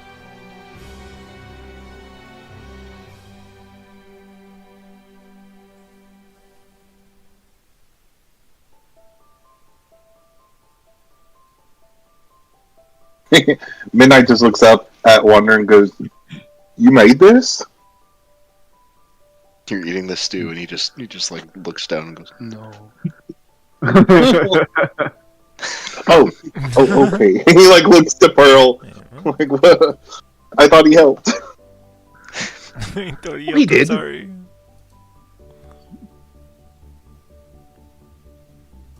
And you get a piece of angel food cake that he made in 30 minutes. It's scientifically impossible, but incredible nonetheless. I just dropped dead. Right then and there. Happy, content. Let me roll up a new character. Well, I've got another body for the poop pile. Throw him in the ditch. Can we put Yeah, that yeah, on my got another one for you. Start stacking mud. warning? If you die in our fight, we will put you in the poop pile. Yes. You will be used as oatmeal to grow the grapes. You will be turned into compost. Welcome to the Fife of Adalor. Poop, wine, repeat. Where dreams come to die. What makes your wine so delicious? It's the corpses of assassins. The blood's filled with soot. It's literally the tears of our enemies. It's the remains of our Adalor blood enemies. wine. Yeah. Vampires love it. One thing Midnight would inquire about is, I know there's the stables outside of the keep, and then there's the stables internally. Do they have a specific person who's in charge of either of those? Yes, Chamberlain Reginald, as part of his duties, he oversees the kind of goings-on of the keep itself, whereas Eleanor oversees the fief as a whole and the administration of it. So yes, Reginald actually sees to it basically looks after the facilities of the keep itself, including the stables, and actually at some point, certainly Timber and Valko would have shown up and had to have that introduction will have taken place. Yeah, but like, does he actually like he has someone who like takes care of everything? He's just over in charge of it. Well, currently he basically has some responsibility for that himself, basically because the stables are largely unused. But he does say that if you ask him about it, he does say that there is a most capable young lad down in the village who has agreed to attend and perform work for the stables as needed. Oh, okay. That's perfect. Actually, if I might, I definitely want him to stay helping, but I actually have someone who might be extremely helpful with helping him grow in his stable skills.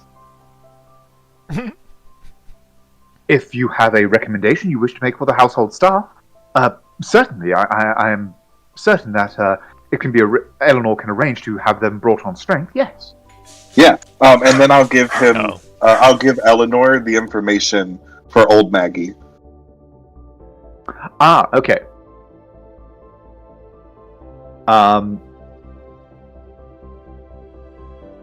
And he'll say, capital. Thank you, Master Scout. Have you already sent a summons?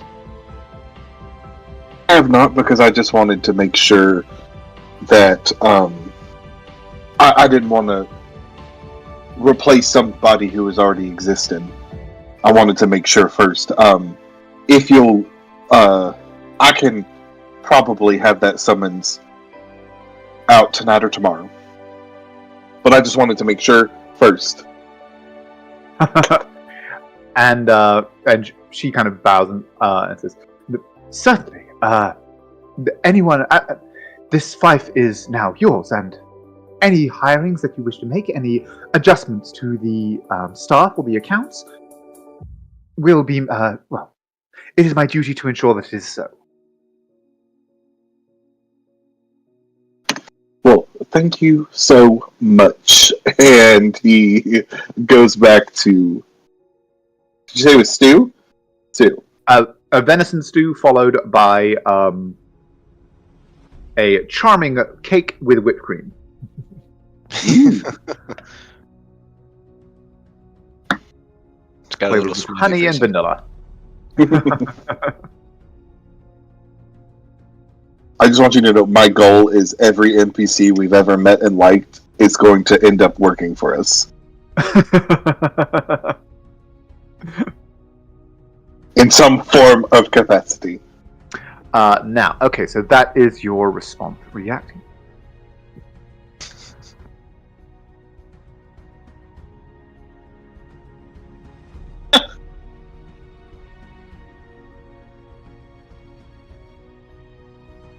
Okay. There is a few minutes of silence. Do you announce? I mean, the others will see you pause and then say this out loud. So there are a few minutes for you to have any discussions that you would have at that point before you will hear something else.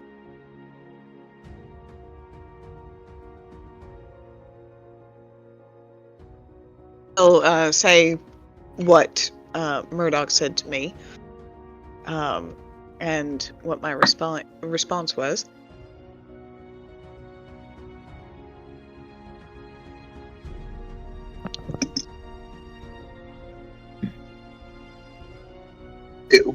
Everybody stares at me in silence for several minutes, and then I hear from Murdoch. I guess. I guess. I was gonna ask, and it was him. As best I can tell.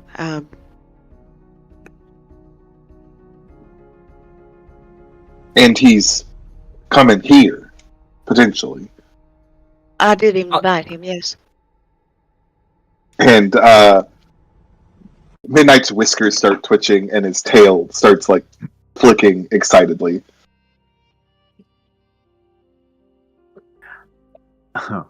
Which, Wander, I was thinking it might be of some interest to us to send the confirmation to, as it would snap.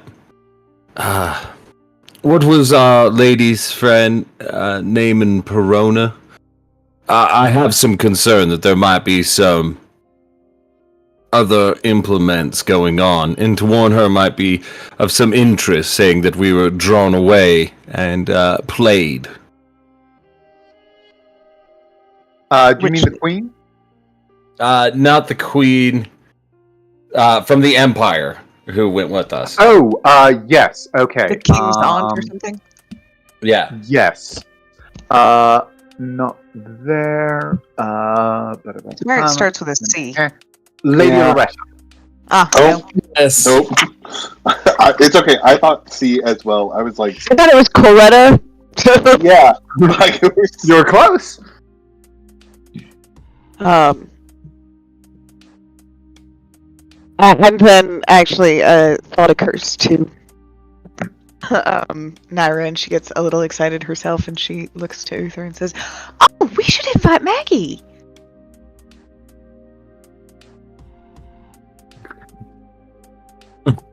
Invite. He's kind of working, but it might not be a terrible idea to inform him that there is somewhere safe for him to stay. Or somewhere to come and get a night's rest if he's passing through. Oh, sure, yeah. That's not quite entertaining, but yeah, of course, that sounds like a good idea.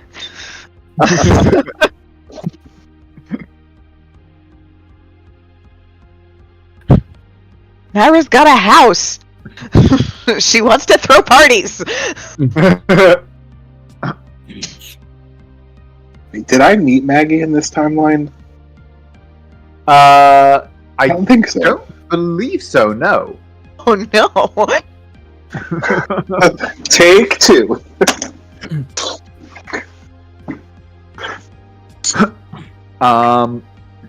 So this you're having this discussion in the wake of Murdoch sending, and several minutes later you receive another from him. And he says, as I feared. Adelaw, you say. I will be there in 3 days.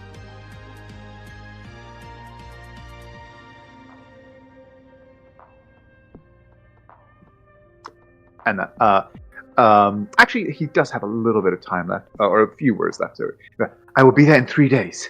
Stay safe. And that is the end of the message. You can send a response.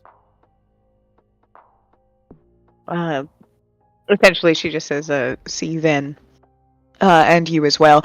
But she will ask Wander, if possible, to do his own sending to Murdoch, and to ask him to basically identify himself with a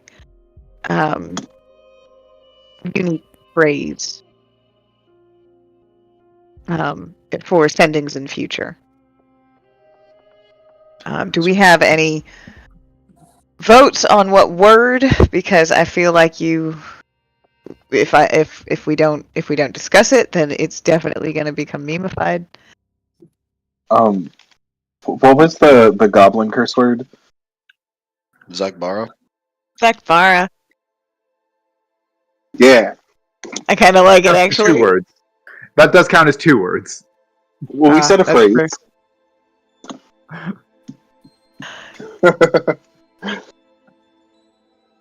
It does. Yeah. No. I know. It was a good thought.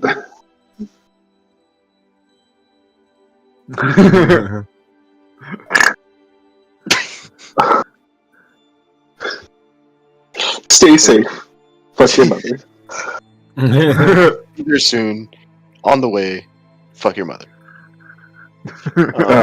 But Uther wants one sent to the King's Aunt, kind of just telling her, hey, some shit fuckery's afoot.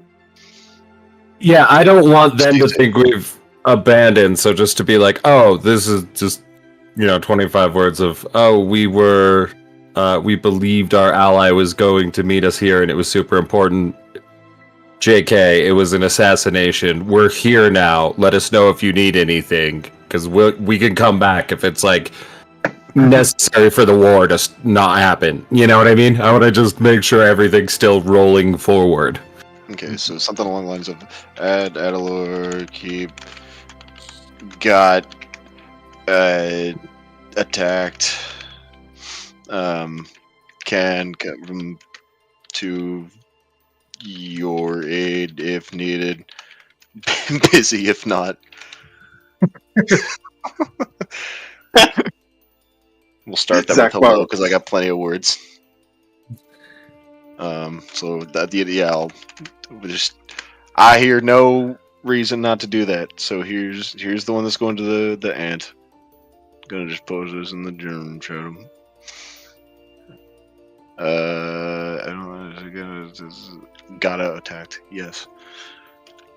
Got attacked. Yeah. There we go. Who needs grammar? Okay. We'll do ascending, and then we're doing one to. Oh, I gotta use a 4th level for the next one. God damn it. 1 moment. Let me just quickly do response. Yeah, I'll just get one ready for show. Murloc.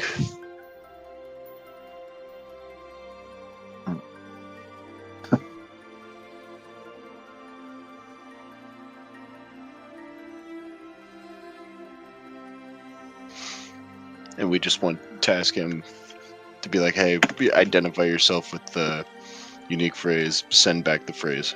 In sendings and such.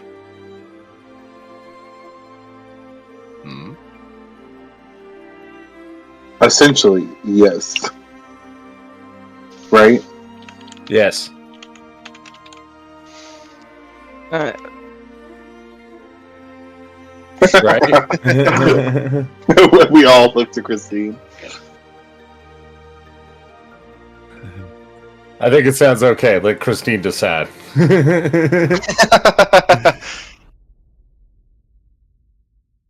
I don't know if I'm interested to find what word he chooses. I suggested recitative. Wonder here's that word in his head. Yep. I like it.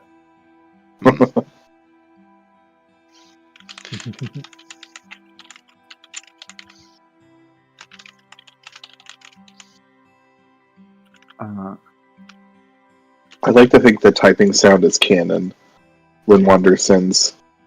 He actually gets like the bender mouth going, and it's just like. I hear dial-up sounds. That's just your tinnitus. No. Lorium absolutely has tinnitus. Oh, absolutely. 100%. If Cole has tinnitus, Lorium absolutely fucking has tinnitus. Yeah. Yeah, it's just been this constant ringing since you were blown up by a barrel. It happened to Wander too. He thought it was normal. You didn't know about it. You get a reply almost immediately from Lady Loretta following your sending. Just, glad to hear you're safe. Already well secured, but appreciate offer. Aid would be welcome, but believe lions can be of more use elsewhere. Contact Murdoch. Ugh. Ugh. Oh, I might have used. Is this too many words? Oh God. I done forgot how my own spell do. That be how the sending do. Sometimes you don't think it'd be like it is, but it do. There's plenty of words. And then there's this one. This one's my favorite.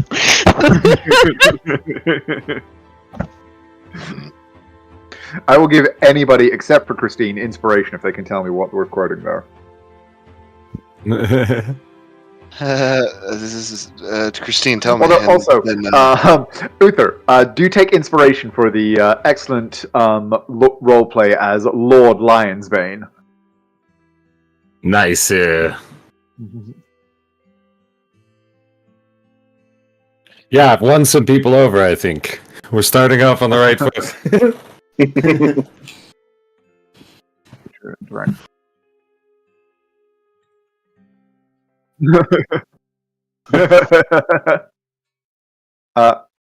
Okay. You send that off, Wander. There is a brief pause, again, as the message is received, and Lord Murdoch evidently kind of takes a moment to compose his response. And you hear his voice coming through. It says, a wise precaution. I will do so, and expect the same in return. Does he do it here? Recitative. Okay.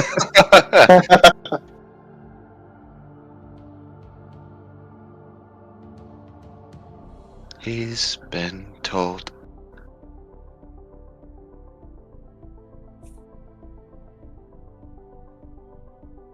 I like the thought that, like, in future sendings, Wander tries to say that word and then just fucks up. He's like, fuck. Not gonna do it. It's just not gonna happen. It's just funny to think about. Recitative. Recitative. It's just a recitation. Recycle, reduce, recitative. It's on our crest now. We said we weren't. When did we say we were going to do the performance for the town? Tomorrow? Tomorrow. Tomorrow night. Right now. It's happening right now. You're late. Yeah, they're actually all just gathered in the village square, just like, are they coming? What's going on? They said they would. Just sitting there like, you bottom stupid townsfolk. Morons. Look at You them should deny that we ever told that guy to go gather them all. I bet they feel horrible. But wait, what's that? Forever. They can't be singing. Why are they happy? I'm not the one who can sing in this town. Oh.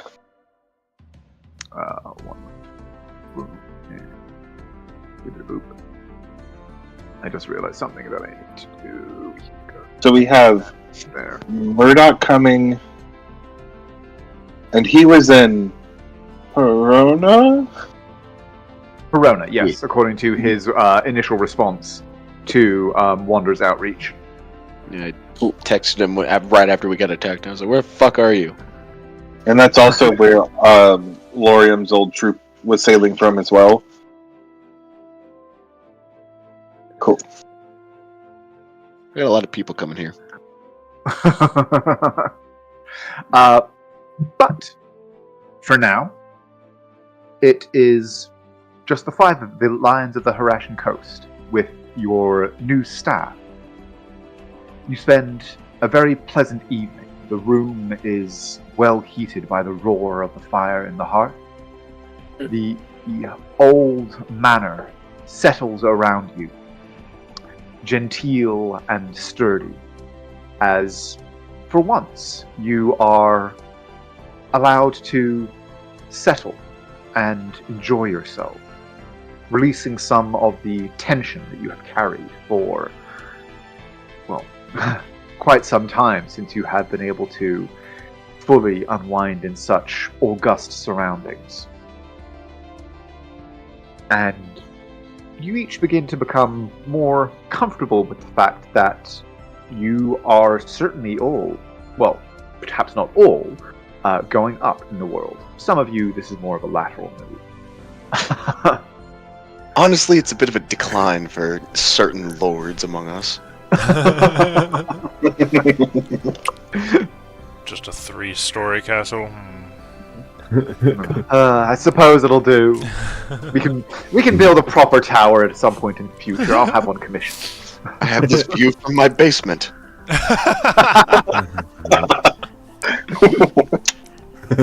I mean, given the description of the Court of Carvalen, that's not entirely out of the realm of possibility. I know, right?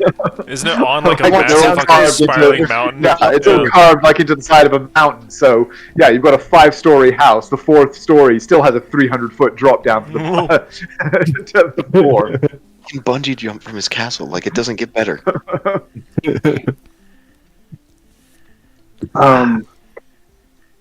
But we're all kind of settling down for the night. Mm-hmm. Wonder, how many thinning spells do you have left? Oh, so many. 3. Cool.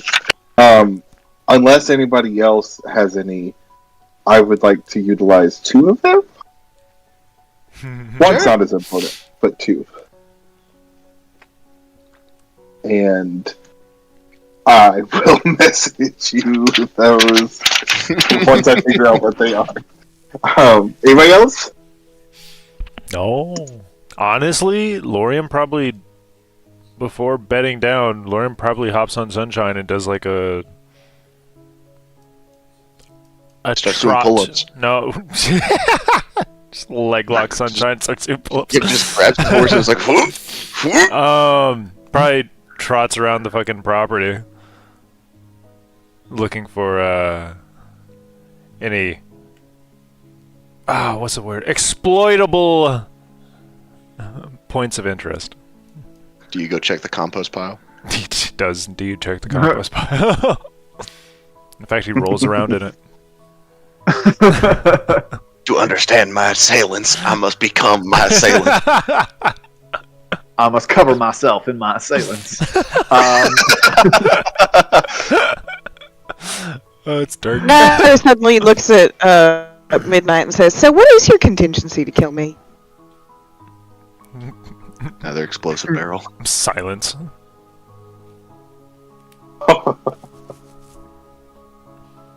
Answer the question, sibling. Actually, I said a right question. now, you're the one I'm kind of having the most trouble with. But, like, no limitations, an orbital strike.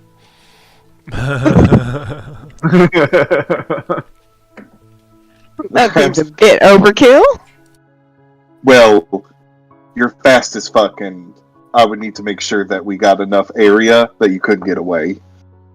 But while I was exploring up there, I do have ideas for some things we can do for entrances. The only room I don't think we need to do anything with is Lorium's room, because, I mean, if they get in there, fucking good luck. Lorium, for your part, you go and do kind of a ride around of the immediate kind of environs of the estate. But I imagine you're basically just kind of staying within more or less sight of the curtain wall of the keep itself, or Yeah. are you like how long are you spending doing this? Is it like 30 minutes, 2 hours? It's probably like an hour checking on battlements and everything. The wall Okay. structure. The wall itself and the structure as a whole are like stone takes a while to start to wear away, and though you can tell from the style of the battlements and things like that this is an older fortification, like it definitely predates the fall of the Empire. It's probably about 200 years old. That is not nearly enough time for stone to have begun to deteriorate in any serious way. Yeah. The battlements themselves are strong and sturdy. This was clearly, at least initially, built as a place designed to withstand siege, and the curtain wall is some 15 feet high, with the towers at each corner climbing to 20. The main keep itself, as well as the barracks, are also made of the same kind of thick, tough stone. Not as sturdy as the curtain wall, but still, a couple of feet of stacked mortared stone. So you'd need some fairly serious force to try and force an entry. Equally, the main doors seem original. They're very thick, sturdy oak, shod in iron, as are the doors out onto the battlements. The only immediate area of big weakness that you can see is the fact that the kitchen is just wide open to the outdoors. Nah. And the fact that though it does appear that there was once a fairly sturdy gate that would have been able to be shut across the main thoroughfare, at some point in the past century or so, that was either removed or simply fell into disrepair and was taken away. As for the surrounding land, it's not by preference you would clear the land around a fortification to give yourself better lines of sight and rob an enemy of cover where there to be an assault. That clearly hasn't been a consideration here for some time. As you could see on your ride up, the vineyards come right up to the curtain wall, and as does much of the forest that grows to the north and eastern side of the keep. Okay, I'll get it next. So it would be relatively simple to approach the curtain wall, but the curtain wall and the manor itself are reasonably well secured. With the addition of some sturdy doors, a gate, and some locks, could be made even more so. Like, you must realize, 15-foot high wall, Lorium can reach up and jump and grab. Just like Hulk jump up onto it. Oh. But alright. Yes, but to an ordinary person, it's quite the obstacle. And I'll have you know I am taking notes in case you ever do another fucking attack on this place. What? No. But is there anything else that anybody wishes to do? Oh, and well, actually, Midnight, if you can send me when you have completed them, your various sendings. While he is working on that, Naira, are you on the piano or have you absconded to the higher floors? You go, oh, fair enough.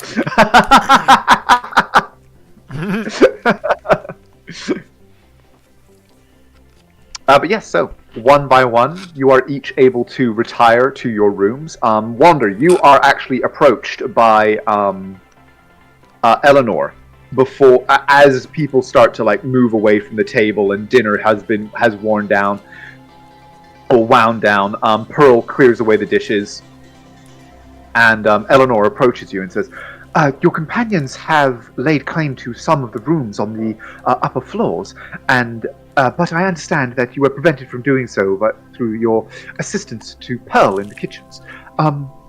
Would you wish for a tour of the upper floors and to select a suite for yourself?" Is there a when we approach from the outside? Is this kind of like a rooftop access kind of place, or is this just kind of like how do it like not rooftop Where access? are you pinging somewhere? I couldn't see. Just the fife itself, like the actual main keep. Like, is Oh, there a roof to be on, or is? Yes, yeah, there is. Basically, you could continue going up beyond the kind of master suite. You could continue up onto the roof of it itself, which is surrounded by crenellations. Okay. As long as I know that there is rooftop access, then he will agree to like the guided tour and like the pick your room scenario. Okay, yeah, and she somewhat proudly, very happily leads you around, and kind of showcases the amenities of the two larger suites to the north, on the northern part of this. Very proudly declaring that there's plenty of kind of, there's plenty of space for you, plenty of amenities. If you wish a stand for your armor or anything of that kind, it can certainly be arranged. Having much the same discussion that she had with Lorium. But she does take a private moment at one point to kind of, to sort of, when you're out of earshot of the rest, she goes, Master Wanda, I do hope you won't take it amiss for me to ask, but, well, I find it incumbent upon myself as your steward to ensure that I am fully informed. What manner of being are you?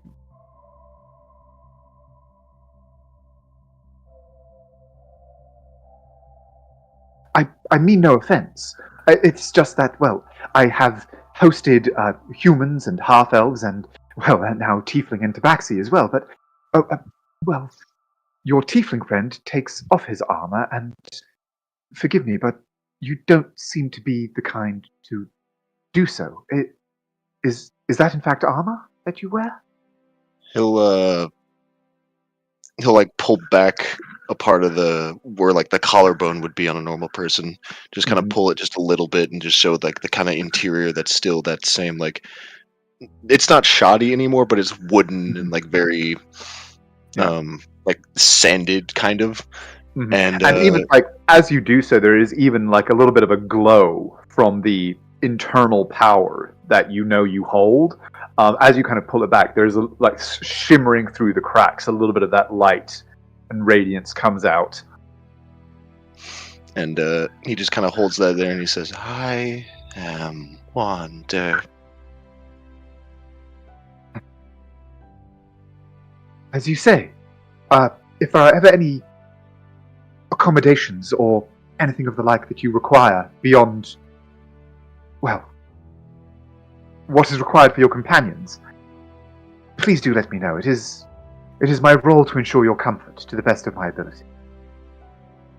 And then he'll kind of let go and then look at both of the rooms just from where he is, and he'll go, I will keep them clean while we are here. Oh, my lord! Pardon. Master Wanda, that is absolutely not your role. My wife, Agatha, is in charge of household cleanliness. It would make me happy. Very well. I shall inform her. And then he'll, they seem immaculate, but he'll go a quick, glance over both of the rooms and... They are actually very clean. You heard Eleanor discussing with Naira that much of this furniture and fixtures and things like that had relatively newly arrived.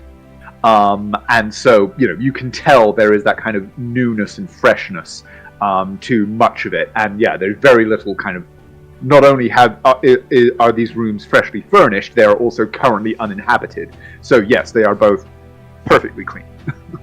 Yeah. And then, assuming that this is when we kind of settle down for the night, he'll take a nap on the roof. That's where he'll sleep, just outside in the open air, preferably with a view of the front. area. Okay. Yeah, that is easily achievable. You are able to stand post, essentially. Becomes a lighthouse beacon. As for you, Midnight, you send off both of your sendings. I will send you back. And you can also send them to, or I'll copy and paste them to Tyler because he would know them as well. Mm-hmm. Got one sending if anyone wants to text like a long lost lover. I don't know if you want to message Hush, like just one more text. Here we go. Is it a 5th level? I can talk to Maggie. Yup. Trying to think, we could message Madam Yannicka. True. Oh my Our God. place is better than yours.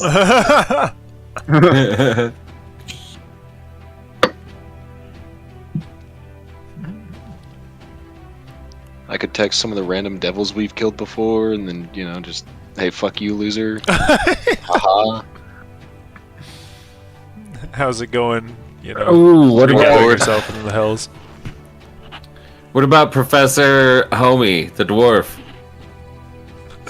You robbed They us last could time we catch talked him up on what happened, and that it's Tiamat and all that. Oh, yeah. The one who was like, Tiamat, no, you're stupid. That's gotta be Naira. Naira has to be the one to do that. No. Naira's friend, the cool one. Oh, like the actual Oh. principal dude? Yeah, who helped us get rid of the piece and everything, and he's like, Yeah. oh, this shit cray. But to catch him up and be like, hey, here's what we've seen, you know what I mean? Rundor? Yeah.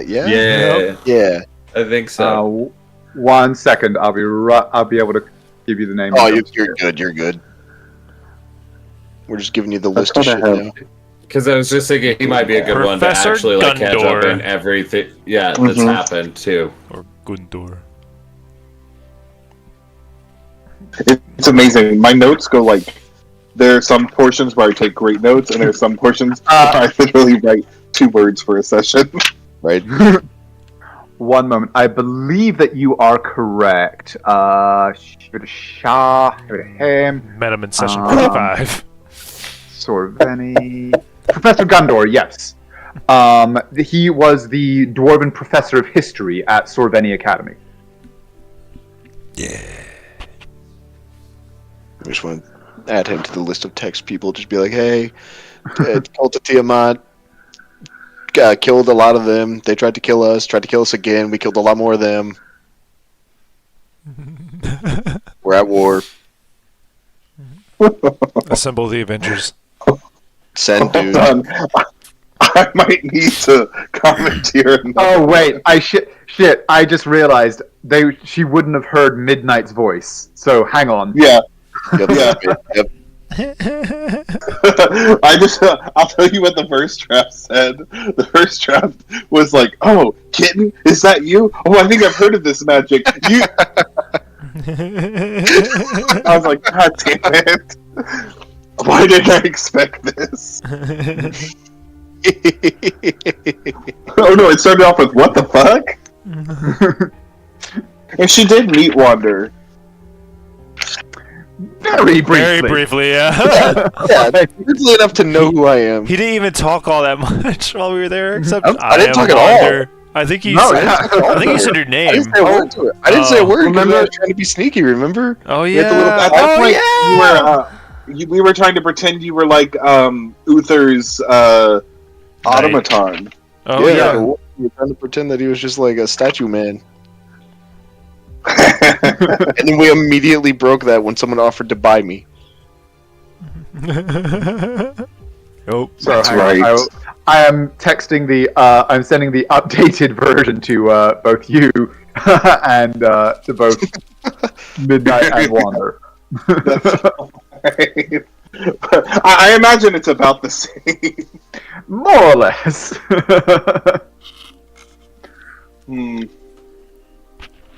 Let me clear this up now. I still got the fifth, so we could clear it up and call that good. Said I still got the fit. Nobody else needs it? Wants it for whatever reason? I'm going to Well, bed, we were man. gonna catch up Gundor, but like we could also just, it's fine. Someone will catch him up.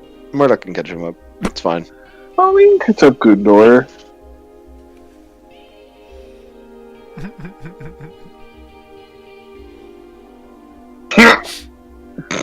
So, are you sending out anything else before the end of the night? Yes, but we're deciding. It sounds like we're going to Gundor. Going once, going twice, just sending to the old college professor. Yeah. I'll just send What are you Maggie a sending? letter. Nothing. The hello Isn't with he one too you're many looking L's. for? It is Tiamat. Tried to kill us twice.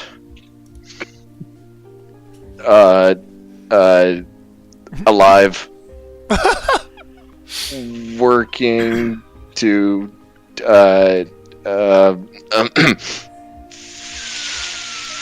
Fuck. fight back.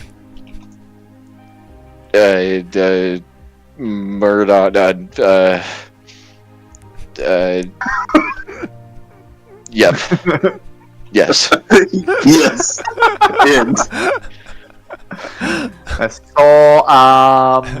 The hello has 3 L's. Hello. Oh my god. It is hello. It is Tiamat. That is literally what you said. Hello, it is Tiamat. hello, it's me. Okay. Let me. Those This is three like when texts tone of get voice different. doesn't work out. he cannot. Yeah, just a bit. He cannot cast sending anymore. It's like fucking 10 p.m. Send him one of the most concerning statements he's ever heard in his life. Working to fight back. Yes.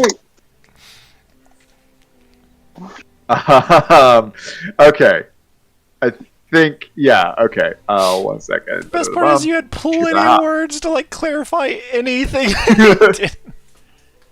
You ever had to like text 4 people at the same time about Yes. different things? Yes. Yeah. Yeah. Especially, and then May's talking to me like in the background when I'm texting, so I start typing in what she's saying to me instead. Yeah, and then you have to relay what you're saying to the person next to you because they asked you to like say something to another person while you're on your phone. So at this point, we're just like, I've told him what he needs to know and what we were trying to tell him. That's all the information.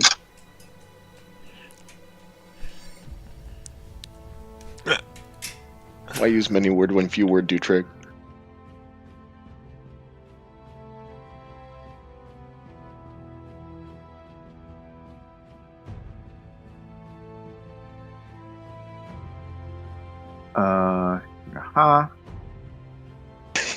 He was just sleeping in bed. He was just having. He just had his fucking nighttime. Nighttime hot cocoa. Nightcap. His nightcap. He just cozied up with a nice book. He's like, a few moments after you send out your somewhat curtailed message, you hear the dwarf's voice in sounding in your mind in response. Sending seems unequal to the tale needs telling. Shall listen for news or await Naira's notes. Send again if I can offer any aid. What a homie. Like, right? And then just convey it. He'll help if we need him. Hey, God's trying to kill us. He's like, well, let me know if I can help it anyway. Yeah, well, if you can tell me more, go ahead and do that. If not, I got your back, homie. His main thing was just like, yeah, I don't think 25 words is gonna cut it on this one, so I'm just gonna wait. I'm gonna wait for the Reader's Digest version. I read the back of the book and I am fucking hooked. In no world is he expecting Naira's version to be the Reader's Digest version. That's fair. Yeah, no, that is true. I meant the more complete version, but yeah, you're right. Reader's Digest implies a curtailed, a foreshortened one. I gave him the Reader's Digest. Yeah, the seriously Reader's Digest version. He's like, I'm gonna wait for the director's cut.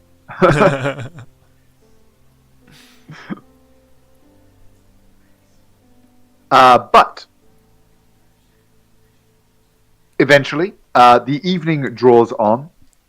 Eleanor and the rest of the staff excuse themselves to their own rooms, bidding you all a good night and welcoming you once more to your new home, the Keep of Avalor. And as you settle into your beds, each of them sumptuous, new, the latest in creature comforts from the workshops and boutiques of Perona. It is a very welcome change from much of what you have experienced over the last several months. Most especially the previous few weeks, where you have largely been trudging through ankle-deep snow or deep in the dank bowels beneath the mountain. For now, however, in much more pleasant surroundings, you are able to take your rest. And each of you may take, indeed, a long rest. Awesome. I do one thing before I go to bed. I put a ball bearing in one of the pots and put the lid on it, and then open it. The ball bearing is still there. Shiny Ooh. is still there. You start using that for your laundry. I This don't thing, know. it does everything. I'm wondering if it has something to do with being organic or not.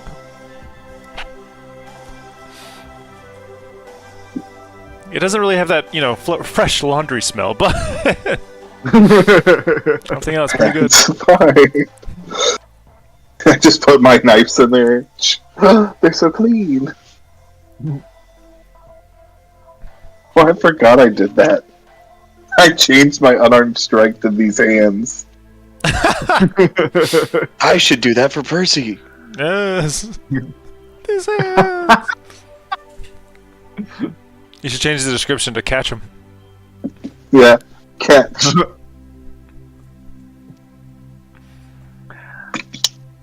But so, the night draws in, you all take your rest, and the following day dawns, bright and crisp, as the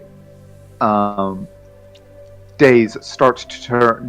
This time of year, the days are turning more and more to toward full. The equivalent, it would be the equivalent of kind of like late August, maybe early September, kind of summer just starting to turn, and so there's that little bit of Christmas in the air as the morning breaks. And you have an appointment this very afternoon with your new, shall we say, serfs, dependents, in the hamlet of Adalor itself. But before then, is there anything any of you wish to do with your day? Can I catch an import? Yes, you could. Thanks. No. Shibada. Give it a hair. Sha-na-na-na-na. Okay, it should be good. There are so many things increasing my AC. Holy shit. Yes. Oh my god. No, It's a just full taking list. her out for the morning Pegasus ride. That's all. Actually, I was gonna do something similar and explore the grounds on the elk. Okay.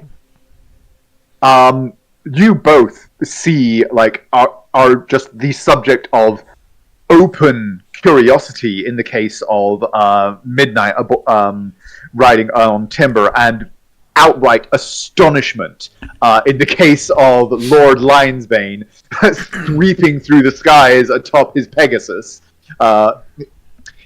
Umbra, is she a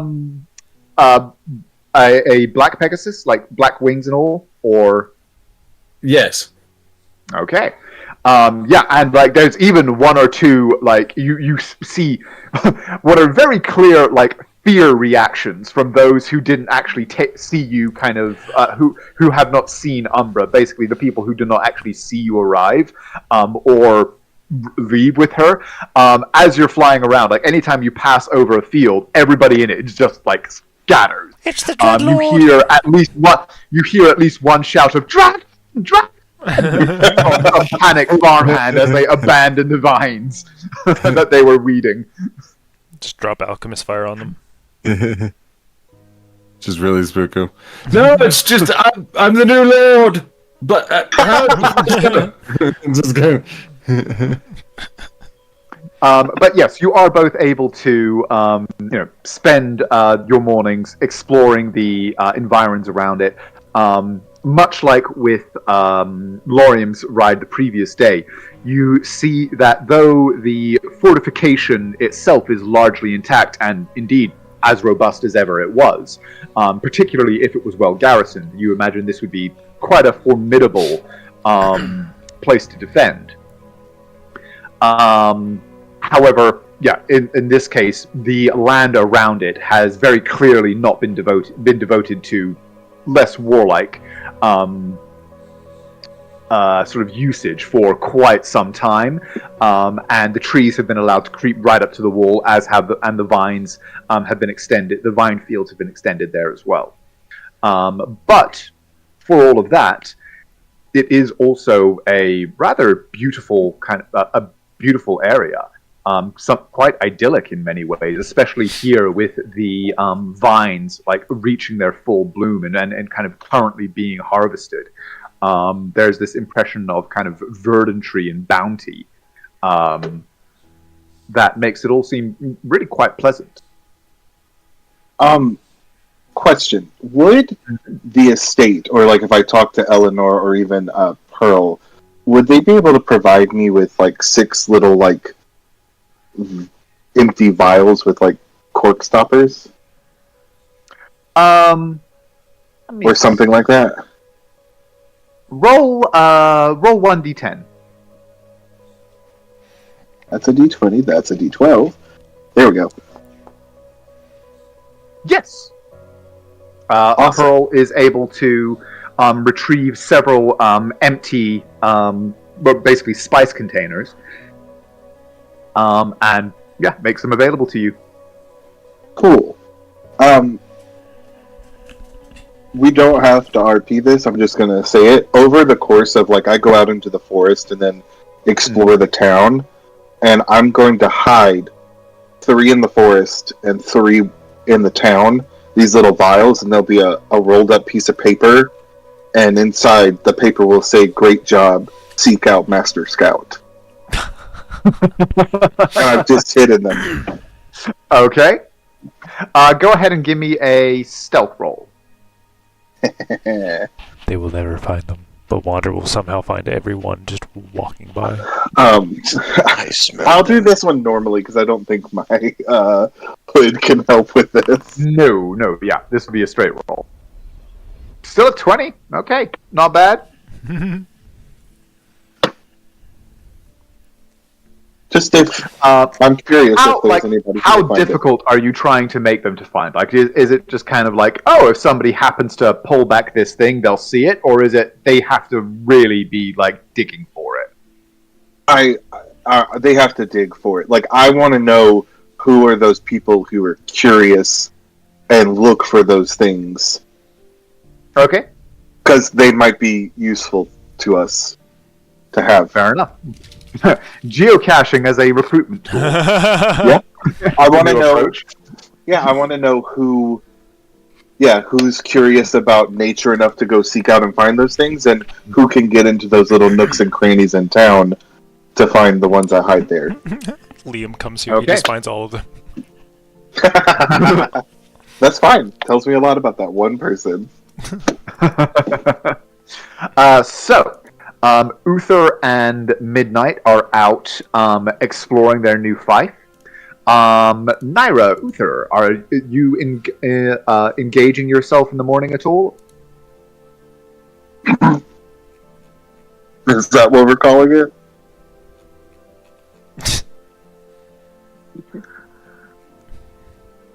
Well, Here it comes. It's about to happen. It's here it comes. The hammer's about to fall. flight in the morning, and then no, just getting prepared to. No, you're just so much better at the actual, I guess, engineering of things, the actual finer details. So I'm going to be definitely leaning on you when we're setting up some new towns stuff, as well as I have to agree with you. I think plumbing and not open sewers is probably a good choice. I forgot how common it is. As you hear Yeet from Lorringham.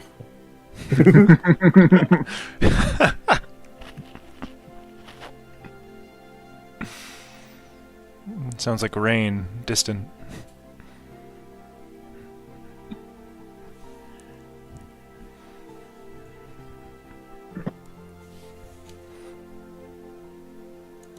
Is Christine back? No, not yet. She's still downstairs. Talking to nobody. You're just calling out to the people below. Hold on, Uther. Watch this. That one, baby. Dirty 20, baby. I play Diddy on the piano and I run away. No one will ever know. You know, like the scuttle tune that for like creepy stuff when it runs towards the screen, like the diddle diddle diddle. You know the one, yeah. That's what Lorraine plays, and then he runs away. The Pokemon transition sound. It's like the fucking It's like the Batman transition. No. You know the. Hold on, I'll see if I can find it. Continue. Oh no. I know what you're talking about. I do know what you're talking about, Tyler.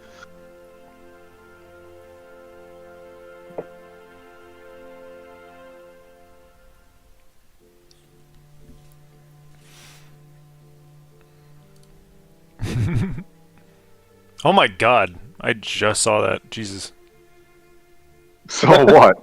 No, when Tyler was like, there's so many things adding AC to me, I just saw it. Holy fuck. There's a lot.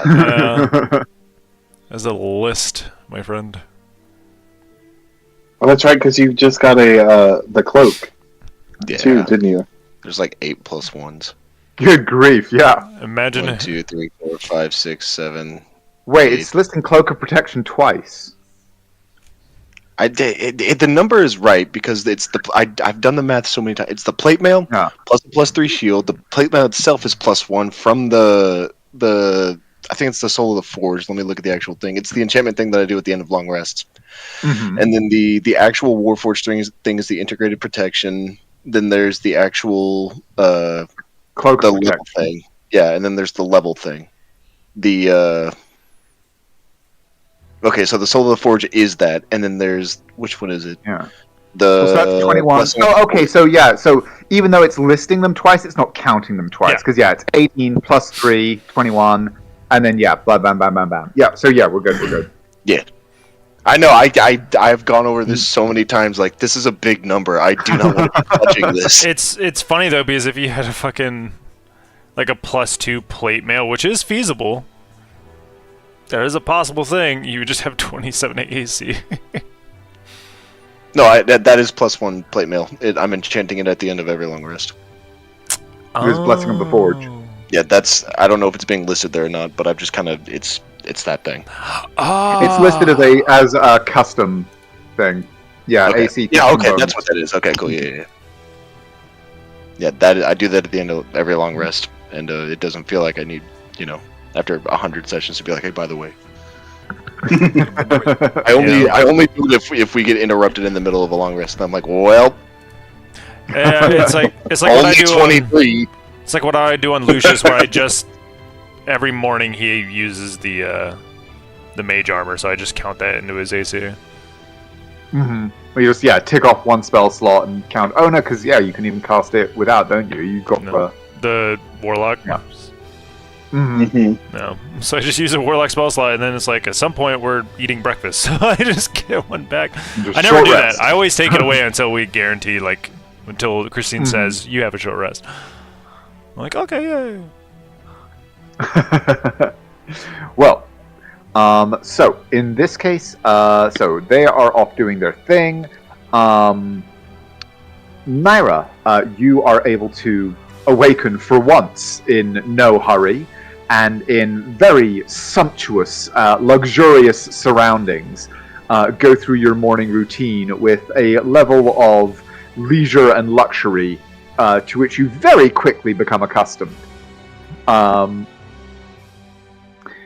Is Naira going to be doing anything with her morning?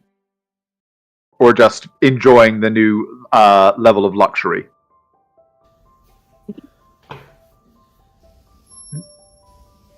I will. Yeah. Fair enough. Okie dokie.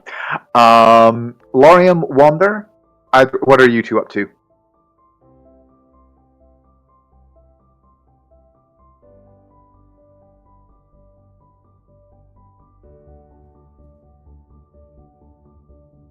Okie dokie.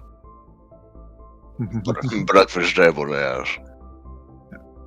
And indeed, yes, a wonderful breakfast of eggs and bacon is laid out for you, along with some fried potatoes, courtesy of Pearl. Mm.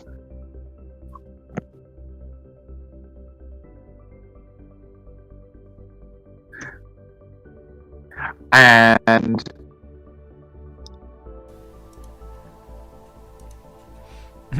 okay, and then sorry, I'm just making some notes here.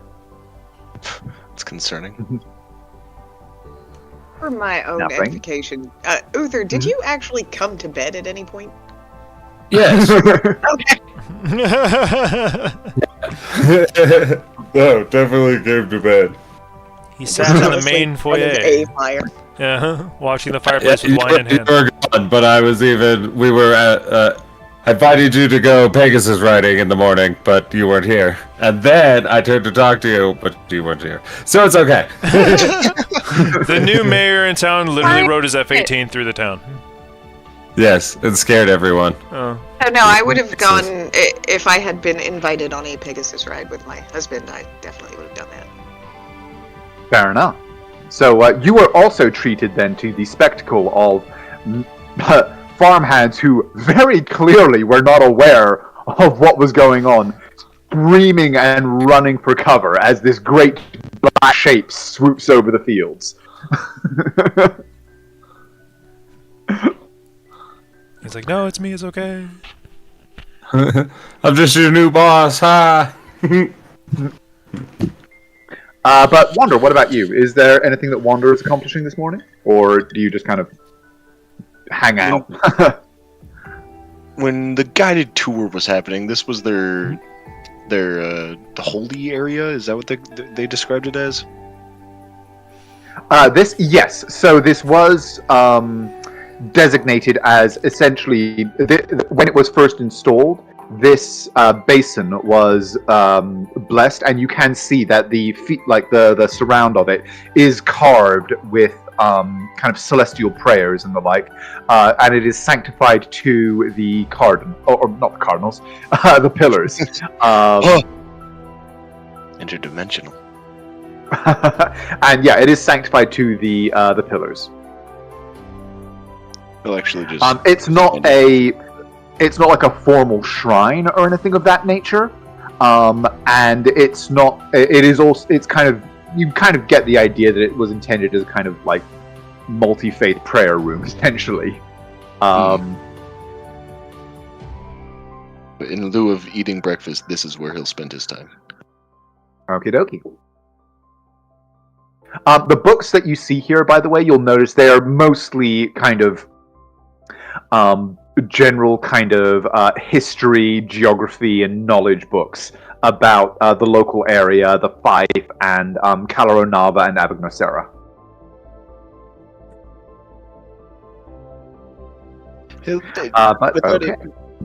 Without any predetermined notion of what he's looking for, he'll just grab a random book and start flipping through it, just to pass time and preoccupy his mind. Fair enough. Roll me a D100. Hell yeah! I rolled a 1, and I grab a book about bomb making. That roll a 6. I would have got time intervention. Yeah, you would have. You pick up what turns out to be a incredibly dry and technical treatise on the crossbreeding and raising of grape varieties. He actually reads the same paragraph 8 times before moving on to the next and doing the same thing. I forgot where I was. Little did you know it was a manual of bodily health. You just gave up.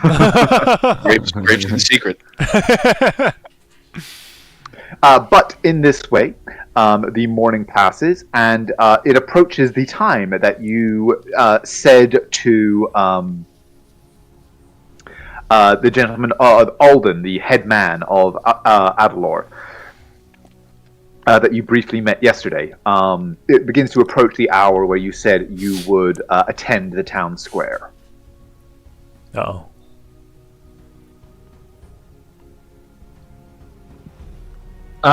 If it's noon, I said we'd do a late night show, but we'd meet with the council at noon. Correct. Okay.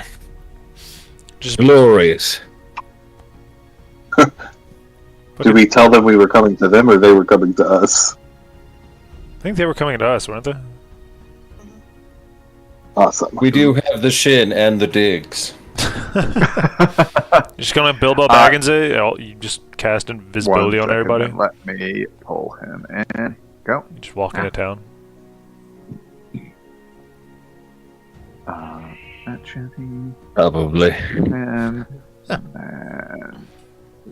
shoot, ha. Here we go.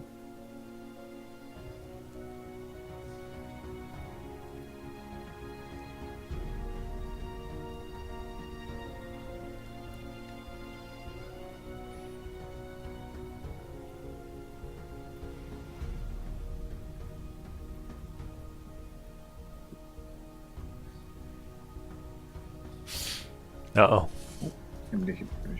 Here we go.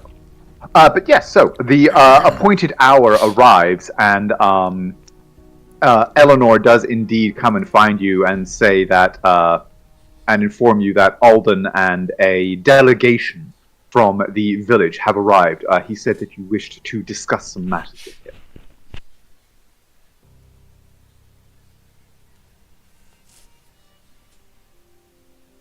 Shall I show them in? Is there a particular place where you would wish to discuss things with them? I think it would be best if we all met within the dining room. Certainly. I shall have them, I shall show them in.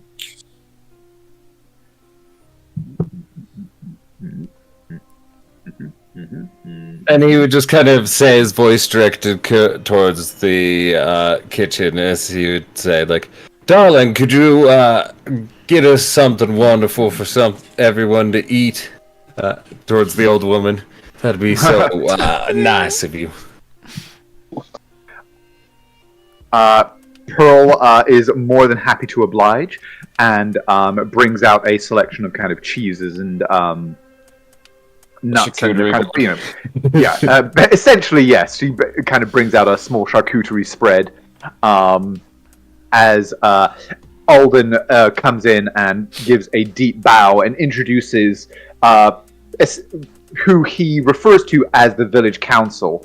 And you get the impression, however, that it's literally just anybody who actually owns a significant business from the village. There's like one of the tavern keepers is there, a couple of farmers, somebody who was introduced as a merchant who owns apparently several of the market stalls and trade contracts within the village. Fairly, by your standards, certainly very minor, quote-unquote, dignitaries, but by the standards of a place like Avalor, some of the more important people. He would smile and just go, "Please, everyone, have a seat and enjoy the food. I think we're all going to become quite a bit more profitable and wealthy. I do have plans for not only the winery, but I would like to understand the capabilities of the town, as well as yourselves, so I may best apply it into the mastery and gathering of wealth for this my new area." And he would just kind of then have everyone sit, and essentially he would just kind of go through everyone and be like, "Okay, so what you know what I mean? What do you do?" And he's like, "Oh, blacksmith or whatever." And it's like, "Okay, what's the best you can do? What can you do a lot of?" That kind of thing, just to kind of Andrew, you're kind of a history nerd, so like William the Conqueror's Doomsday Book, right? Yeah. Got it. I don't need to know every chicken, but I am trying to get the quartering, and it's not something I need you being a DM. I don't need you to write everything down specifically. Just as long as the character would then be able to understand that, and then more importantly, Naira's character would be able to understand that. And then if there's anything notable where it's actually you have world-renowned peaches, you know what I mean, or something that Mm-hmm. So go ahead. First of all, go ahead and give me a persuasion roll to kind of introduce yourself and sort of give the "I'm your new boss" speech. Charm everyone. Essentially, yes. And then since you, thank God you're an eloquence bard. Oh, it's a that one, and it becomes the 23. There we go. Nice. And since you specifically said that you are going to be relying on Naira's rather more robust mental faculties, you may roll Naira. You may roll a investigation check with advantage to basically familiarize yourself with the accounts of the estate in the village. Nice. 23 for both. Okay. You deliver your speech, Uther, and it is, one of those kind of classic rousing speeches of the promise of a better tomorrow under my leadership. And whilst to many that would ring quite hollow, or from many, I should say, that would ring quite hollow, Uther is a beyond natural talent when it comes to rallying people and bringing them on side, convincing them of his sincerity and point of view.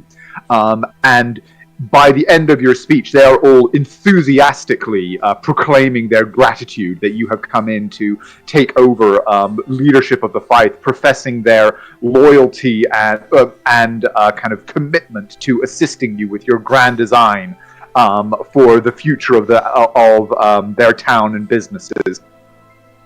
And with a 23, you are able to get a very, very good accounting of the general shape of the fief, the accounts of it, and as you begin discussing that portion, Eleanor actually enters and participates with quite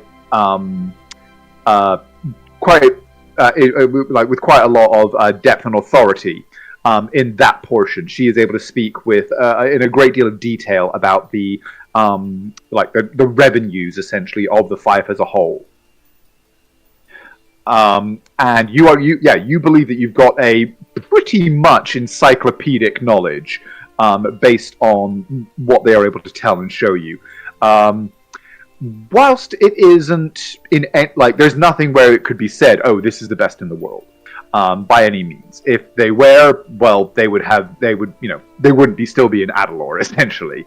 But for what they are, a small hamlet, there is certainly a blacksmith who is very competent, does a lot of work with the fishing fleet and the boats that ply their trade on the Solarano River. He is also a farrier. There is also a farrier who works in the same workshop, who looks after the local kind of flocks and herds. The pride of the Fife is obviously the vineyards, which, as you discovered yesterday, are a transplant from the Isles of Elben, which is famed far and wide for the fineness of the vintages that are produced from there. And yeah, it seems that Thelian wasn't. I mean, like, you tasted it yourself last night when he brought you some of the best to have with your dinner, and it was indeed a very fine quality. You have tasted better, but this would do credit to pretty much anywhere except a major royal palace. And even then, that's mostly labeling. Uther's aware that that's mostly labeling. So you would know. You end the sort of meeting with an understanding that the vineyard and the bottling are definitely the kind of what you would call the cash cow, if you like, of the Fife. Pretty much every other industry around it supports that portion, except for a small fishing fleet that plies their trade on the river. And then essentially a kind of quote-unquote hospitality industry for travelers going to and from the river, as well as merchants that come into town to purchase wines.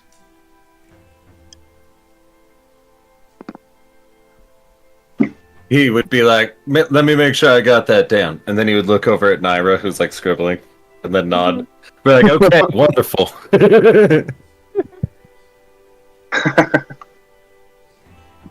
And then,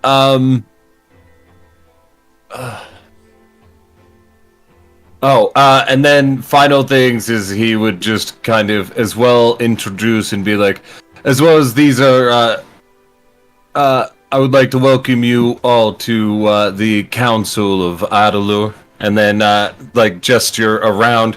You'll be a part of determining some of the things that will happen in the town, etc., etc., and then announce and go. And just so understanding is made, this is, of course, my wife, Lady Naira Lionsbane. This is, of course, Sir Lorium Rose. But I believe he puts his shoulder and leans towards Lorium as he says, would be more than capable of dealing with any outright large criminal problem. As he'd go, just Sir stares. Lorium, the sheriff. I kind of like the sound of that. Just both hands on the table, chewing on some bacon, just staring across, not making eye contact with anyone. Yes, this is Sheriff Lorium. He'll be... If anything is large enough to become of some concern, please do make sure information makes it to him. As well as, this is our Hunts Marshal. He's capable of quite a few different things. As well as collections of information, especially from abroad. If certain things do happen of that, can you please make sure to bring it to Mr. Scout? Midnight will bow. As he then looks up and gestures. And this is Wander. If you find anything of some curiosity or magical enterprise, I believe he would have some interest in looking at it, as he would look towards Wander. Wander looks back at you and tilts his head and gives you like a why.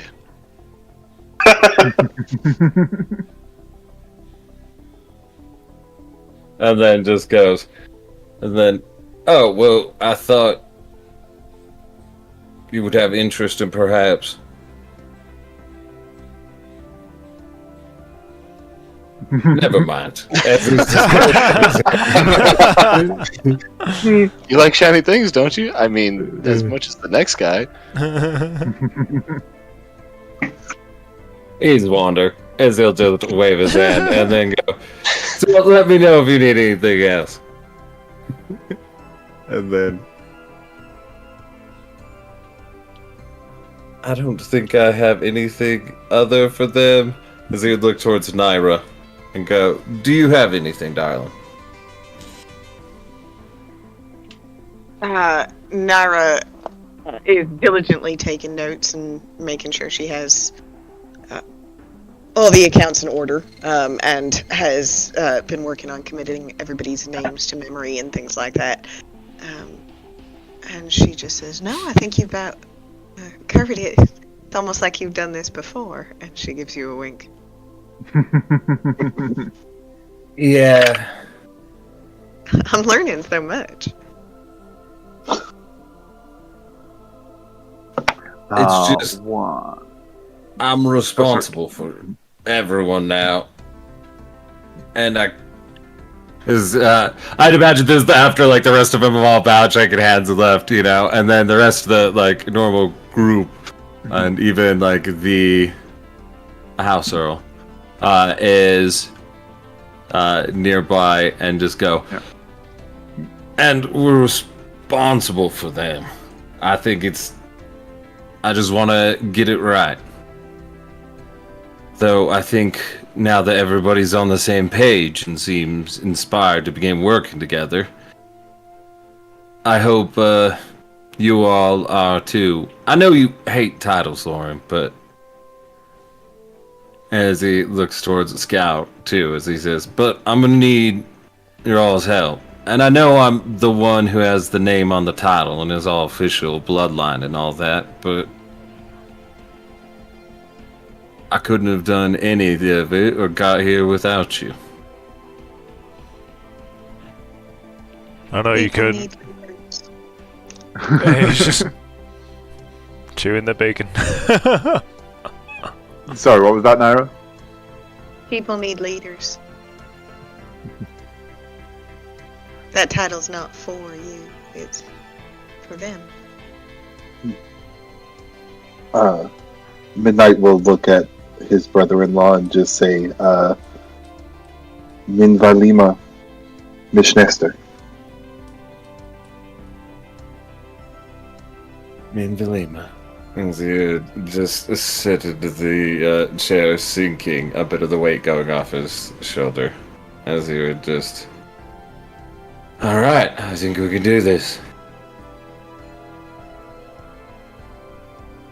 Now just time to make the rest of the town think we know what we're doing. As he's going to smile as he says, I've got a dirty trick I kind of want to try. If you're all willing to stealth in with me to town, just into the middle of it, sometime it's best to just pop up on stage. The grin. We're gonna get a toaster lift?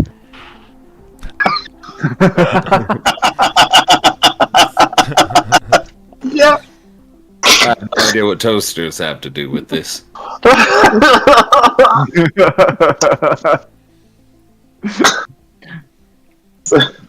There's a clear division on this call of who is familiar with theater versus who is not. What? No. Come on, to be fair though, Uther popping up out of nowhere from a toaster lift would be... Sick. This is no. very on brand. Yeah. It'd be metal as fuck. Wander, we have a new project for you.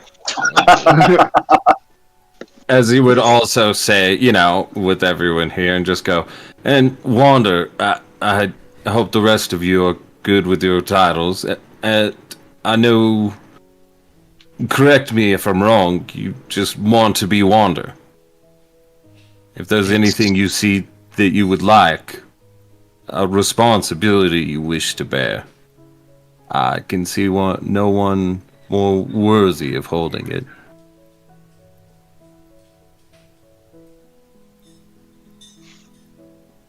He actually takes a second, and he does reply in just those silent seconds, and he says, "It is what nothing else. I am me." You see as he gives him a nod. And family. As he smiles and said, "You will of course be allowed to come and go and stay in without anyone bothering you." Everybody can actually go ahead and give me a history check. Ooh. Let's do it, y'all. Ooh, nice. Above average.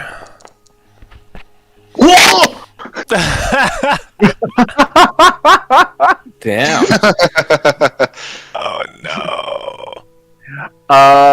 So everybody except for Lorium and Wander, which is really funny because he's addressing this to Wander. So Midnight Naira and Uther, as you say this, you kind of recall the fief was not granted to Lord and Lady Lionsbane. The fief was granted to the Lions of the Harashan Coast. Yep. So technically, like, it is literally just as much Wander's as it is Uther's. Uther's like, he doesn't need any of that. Checks the paperwork, looks back as he goes, cool.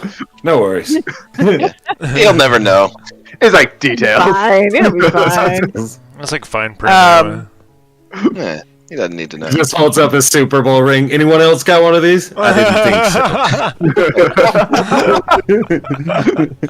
And Naira very officially sort of gathers up all her papers and does that thing where she sort of straightens them up on the table, tapping them on the table and puts them down. And she says, "There is one more thing." And she looks at Uther and she goes, "I want a baby."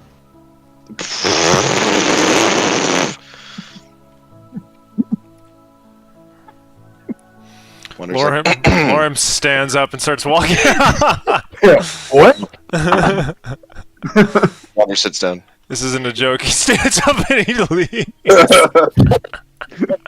Midnight is just waiting on Uther's response. It's just like. Sit on the piano. Bring the wine.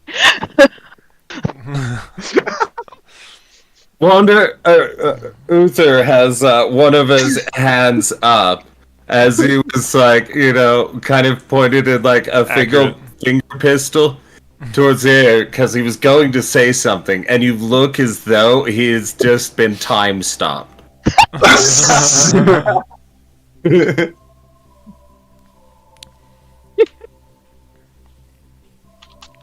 Eric. Get your Eric As in the house here. Pauses as he says, so you realize it was yesterday. A solid, like, well done. Like, luckily we are quite a murderous group and skilled. An assassination attempt, which I just imagine, the might go bigger next time or try and plan it differently.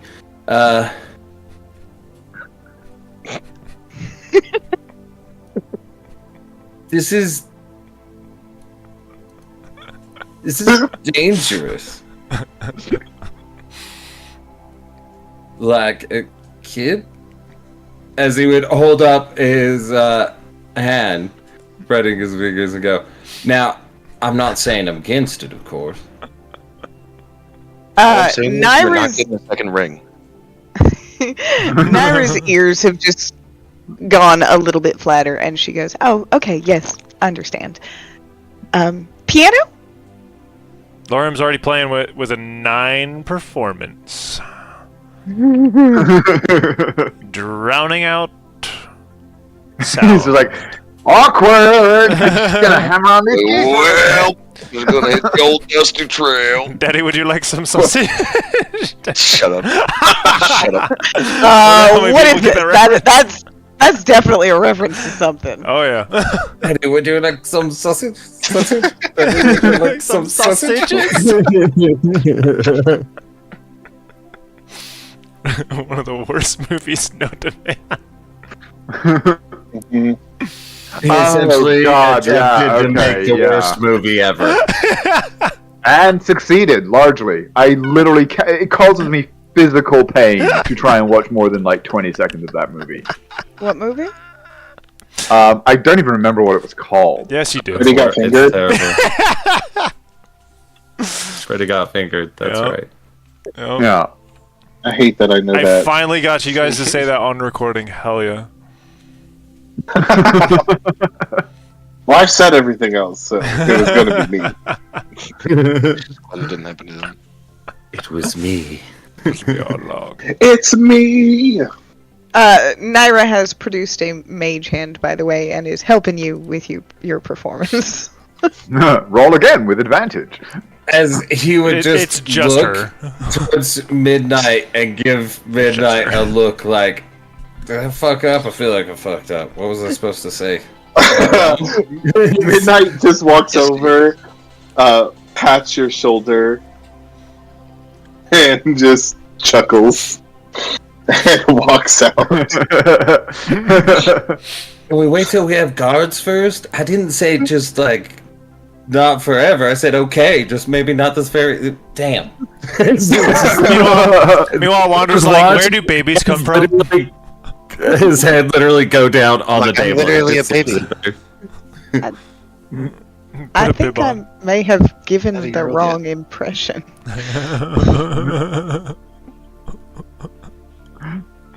She's like, I was talking about As another he'll dog. sit up, Helena's put his chin on the table as he'll go, hey Wander. So if we find some time where we got maybe a couple years and then I don't know, send the kid to Carvalian. Do you want to go to the first couple of years of elementary school? I think it might be good to just give you some basis for what people go through. And I would prefer because then you could also be kind of a bodyguard because you've saved me a lot. I don't know. I'm just free balling. I'm losing my shit as he just puts his forehead back down on the table. Then you don't see it, but it does happen. His shoulders slump a little bit, and he says, "That would be nice." Wait, really? As his head pops up. Wander, wear a bib that says baby. Wait, I mean, really? it wouldn't be forever. At a certain point, we'd want to send her back to Carvalen so she could get proper schooling. Everything here is a bit rough, and they're stingy on talking about magic. And healthcare's free. I think it's crazy out here. People just die. Why? America! We have magic. Why? There are dudes who can just say they believe in God and suddenly they can cure any disease. Why are people still dying? Rarity. Spell. Diamond. Hachi, careful. He's Yeah, wrestling Hachi, with shut up. Naira.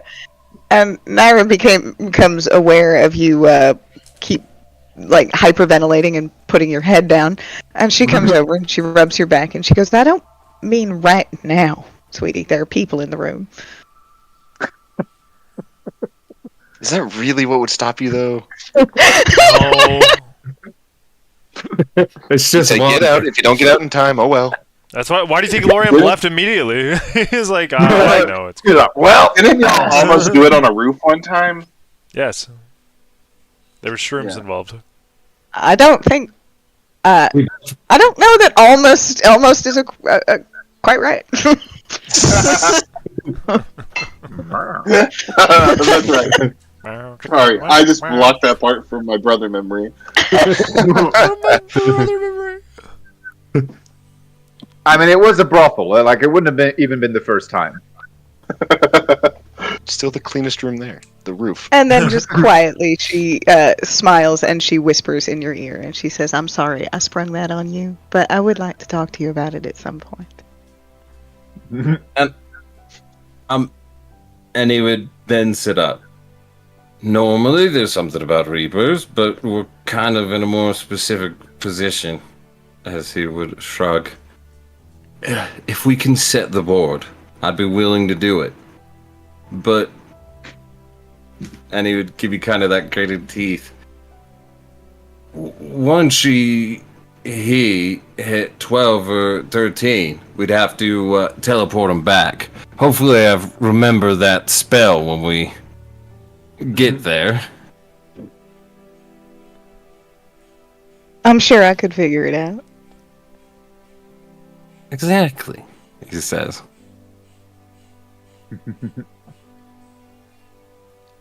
So, Wander's still sitting there like, "So are you going to make a baby or not?" I don't know how this works, but I'm What ready to materials are I've involved? heard that flowers are involved. learn.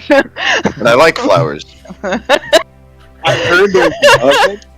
I have it involves wine, chocolates, promises you don't get to keep. It sounds wonderful. We're just standing up Anyway, to lean I've over. studied the book thoroughly. Is there anything else you wish to accomplish with your first full day in your new fief before you descend to address the town at large? So what's our plan to sneak in?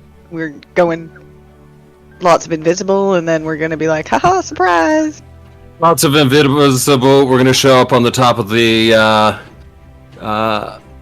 well, and then from that I can project up, and I'm gonna change it. If you guys have any way you would like me to present you, please let me know. I was gonna lean into a bit of healing, if you wouldn't mind, Wander, in case, stuff happens. You can make a difference. Oh, why you gotta say it like that? It's like if something happens, you'll be on the side in case we explode. Gives me Possibility. Michael Jackson catches on fire incident. I don't think that's what he meant. That's the way Wander took it.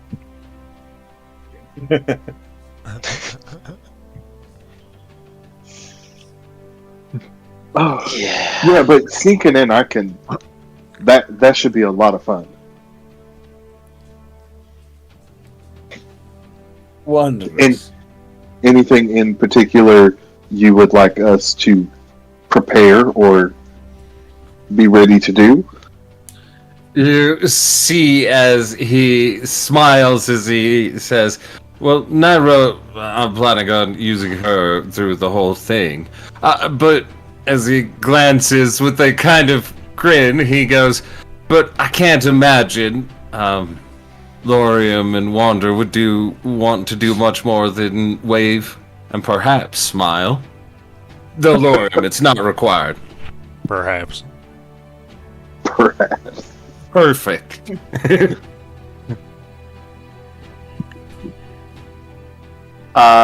So, what is your plan then to, unless there is anything that else that you wish to do or discuss or inquire about, your day wears on as you continue to familiarize, or well, at least one of you continues to familiarize herself with the details and accounts of the estate and the fief. Midnight would just have. I'm sure we've already let them know, but Midnight probably 2 or 3 times, to the annoyance of Eleanor, will just check in and make suggestions of things that should be in Lord Murdoch's room as they prepare it for him. Got it. Okay. He really likes this kind of water. That kind of stuff. He likes the meal. We got this. Please go away. Got it. Okay. So yeah, they will.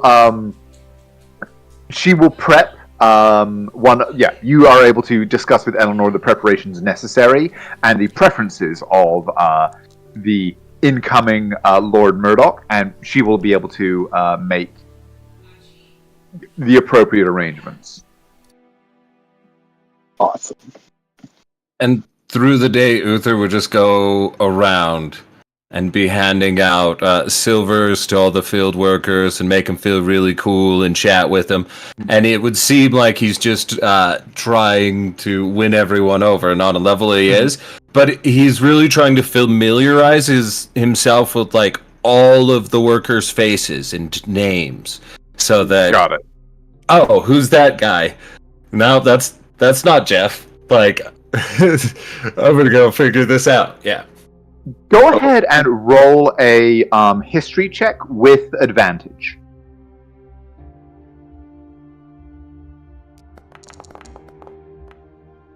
Nice. Okay. 22. Yeah, you spend kind of the remainder of the afternoon kind of just like walking the fields, glad handing the workers, going, "Oh, the dragon in the sky. Yes, that was me. Sorry about that. Here's a silver for your trouble." Kind of thing, and sort of, just introducing yourself, being lordly, essentially. And in so doing, yeah, like the fact that you're handing out silver certainly does help to make sure that you have a full accounting of all of the workers. And yeah, you believe that by the end of it, you have a good grasp. There's, according to your discussions with Gideon, the vineyard master, as well as Eleanor, the steward, and the various other members, there's probably about 20 regular workers who live in the village full time and then come up and tend to the vineyards and the other kind of portions of the keep and the fief. And then at the moment, there's probably another 15 to 20 who have come in from other villages to help with the harvest, who you gain a kind of passing familiarity with, since your focus is on those who are going to be your own responsibility. Perfect. Out of curiosity, Eleanor, Reginald, Agatha, and Pearl. Yes. Did we get a sense? I'm sure Naira got this, but did we get a sense of what their regular pay is, and if we can afford to give them, like, you were almost killed, here's a nice bonus? Also, did we steal all of those names straight from Downton Abbey? Actually, no. I could not tell you. So if we have it, like I have no fucking idea, but I would maybe love upstairs, it downstairs.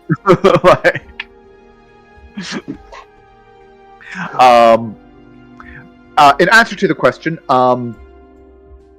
they are let's say reasonably compensated, not generously.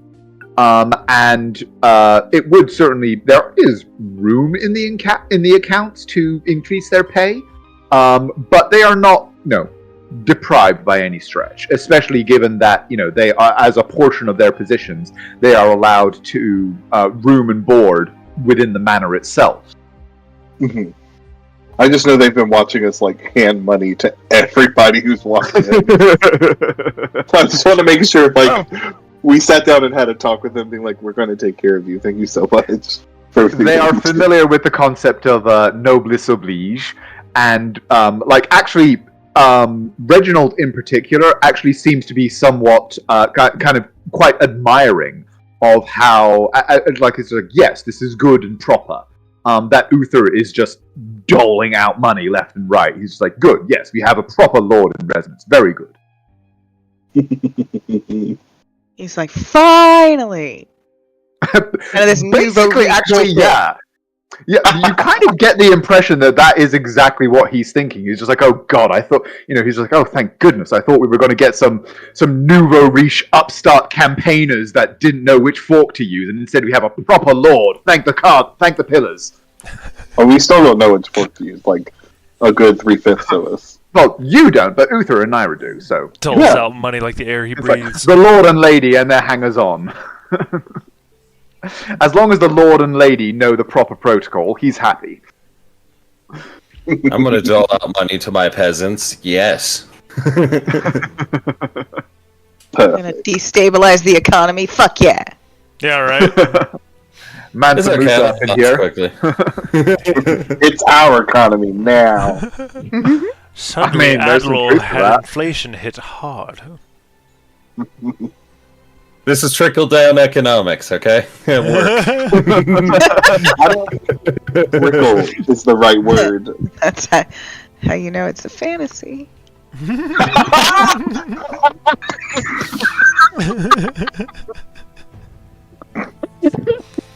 It's like a bucket of water poured on a candlestick. That was good. Anyway,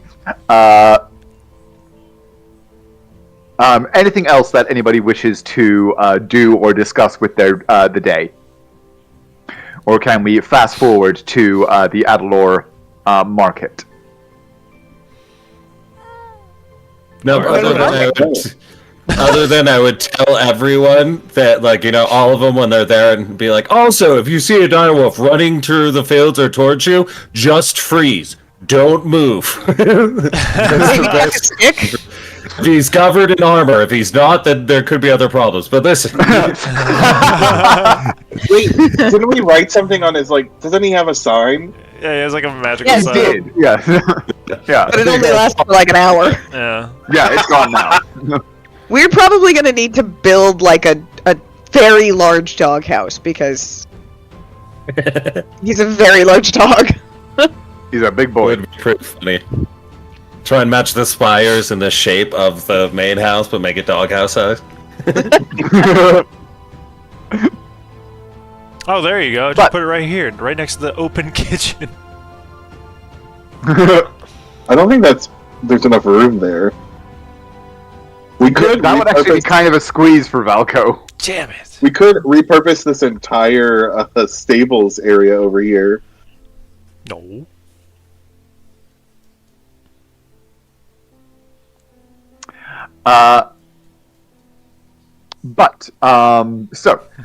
Did you guys wish to continue? Like, was there anything else that you guys wanted to talk about, or do, or discuss regarding the keep, or are we heading down? Are you beginning to your lordly descent down to the town proper? Lordly descent it is. Ready to Lordly go? descent. it is. Okay, so you mentioned that you had a particular way in which you wished to appear, make your entrance, shall we say? What was it? The silly plan. This silly plan. The silly plan is just turn and be like, all right, and now everyone come here. I'm going to have to boop you.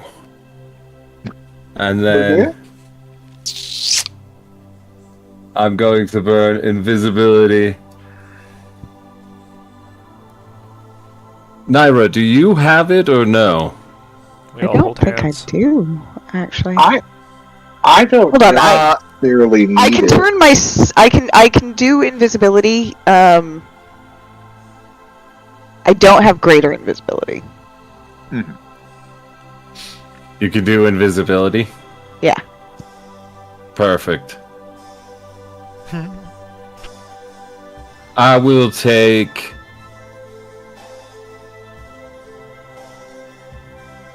We'll do this, and then I'll go, you get you and Lauren, please.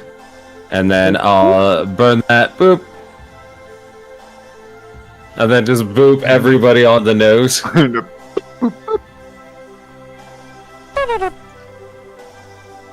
As everybody goes invisible. And then I go, alright, let's head into town. I think things will be kicking off. People are just Okay. gonna hear doosh, doosh, doosh, doosh. Yep. Yeah, but 90% of it, we're trying to win over most people, you see.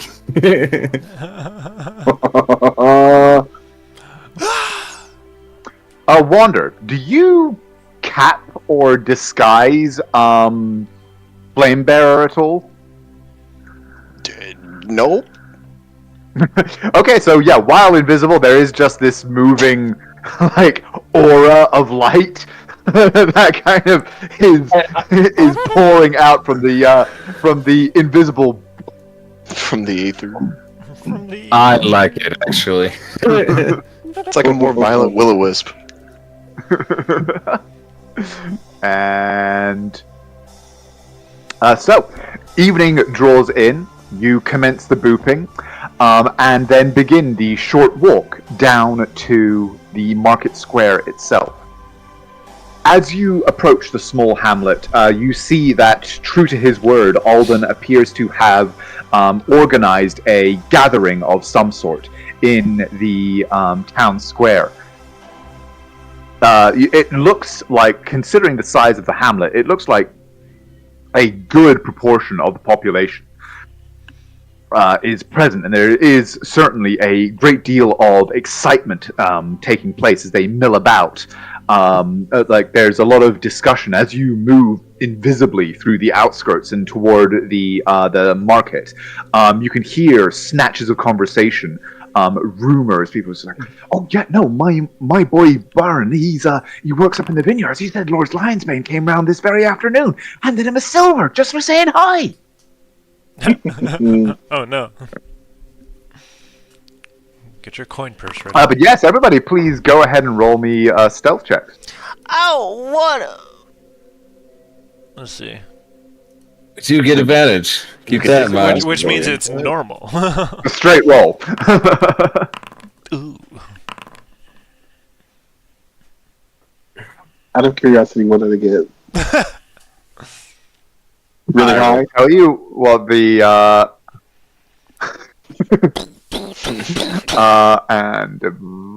okay, so all of that divided by 5.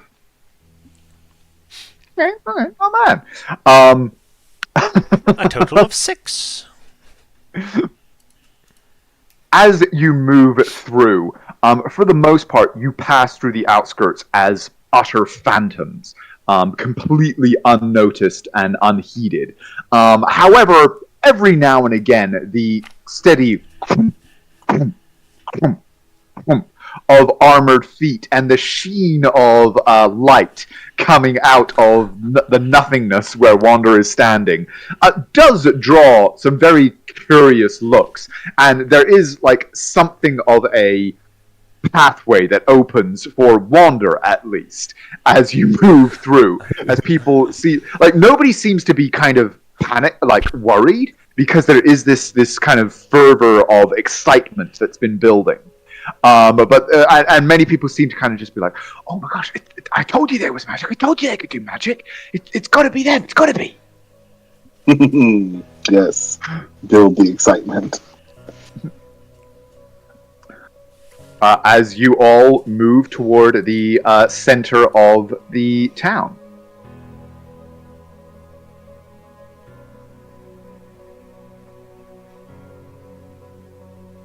I'll just move everybody. Oh, wow. Sorry. Cool. I just go, yeah, about there. About Oh, that is. Let me make sure you're not standing on top of each other. There we go.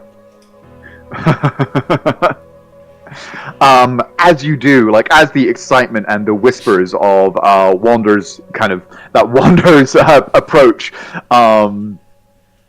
are engendering, Alden kind of seems to sort of realize what's going on and just goes, right, ladies and gentlemen, as I promised, there is a new lord in residence, as many of you will have heard. He has Lord Lionsbane has requested that we all gather here to hear his address as he takes ownership and dominion over the fief. I remind you all to give proper and due respect to the Lord, as is his due. I expect that he shall be arriving any moment now. And with that, I'm like, oh, that's a perfect straight liner. And then I'll turn through the earpiece, and I'll just go. It'll be easiest if you want to get up on this, and then center building, and I would kind of describe it and be like, "Damn it, you can't see me point." And then do this Can I just shoot flaming hands up like those Michael Jackson fireworks? Yeah, absolutely. You and I would become visible. Well, you would become. Yeah. Yeah, but it's to introduce Uther mostly, so I'd be just like, Uther, cue me up, man. As it would be like, okay, just wait 1 second, and then you go, we got to get out of this building. It's the center stage. Go ahead and roll me a. I'll allow it to be acrobatics, and then another stealth. Acrobatics, I got this. Okay. Yeah. And then climbing up on this one story, so I'll take this. Oh, okay. Yeah, there's still like people are kind of milling about, and there's a couple of times where there's very clearly the scrape of a foot or the kind of shifting of a roof tile, and you feel people are still just kind of like, oh, did somebody? I swear somebody touched me. Just what's going on? And again, there's none of the normal fear that you would think that you would normally expect from commoners under these kinds of circumstances. If anything, as I said, just the excitement seems to be building. As if we're just like, oh, what's going on? What's going on? There's magic afoot. And then, indeed, Uther, like when you queue up your darling wife, and she, with a blossom of flame, appears. Dang it! It was supposed to be all of them. I was hoping that I could do all of you at once. I could not. As the invisibility drops, you all shimmer back into existence. You, Uther, standing proudly atop one of the main market stalls as there is a brief kind of exclamation of surprise and joy from the people at this blossom of fire. And then a just thunderous round of applause and cheers as it passes away, and all of you appear shimmering there into existence in the aftermath of the firelight. How do you announce yourself? As Uther would appear after the huge explosion of fireworks above him, as he would smile, hands broadly outstretched, as he would call out and go, "Greetings, my people of Adalor. It is most wondrous to see you having arrived and found it worthy to see me this evening. I am humbled that all of you are here. I hope that this will be worthy of your expectations. As well as free food is good for everyone. May this be a showing of an example of the bounty that we will all find ourselves coming into. Now," as he then just like reaches behind him, pulls out Strum, and hits all the strings of the guitar as he's going. Yeah, like the reception that you receive is just this raucous, bounteous cheer.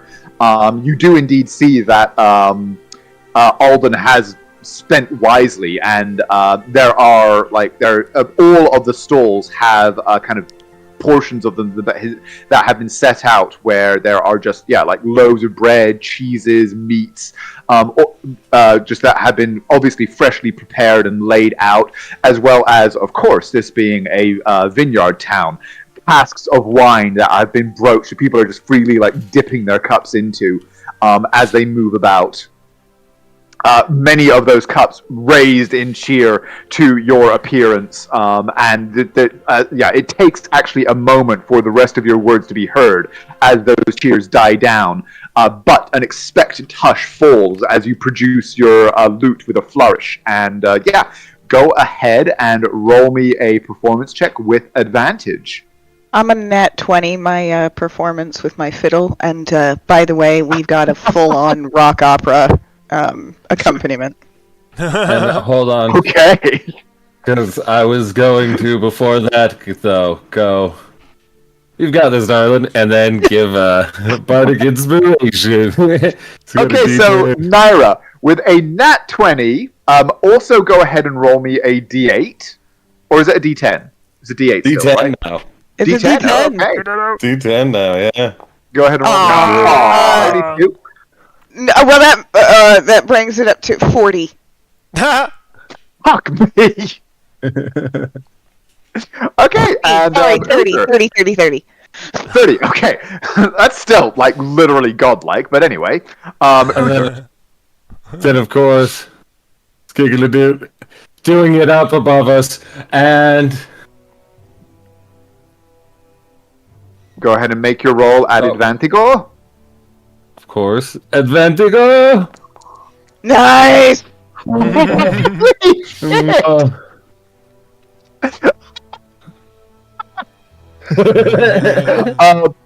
Like, your so what is the performance that you're giving?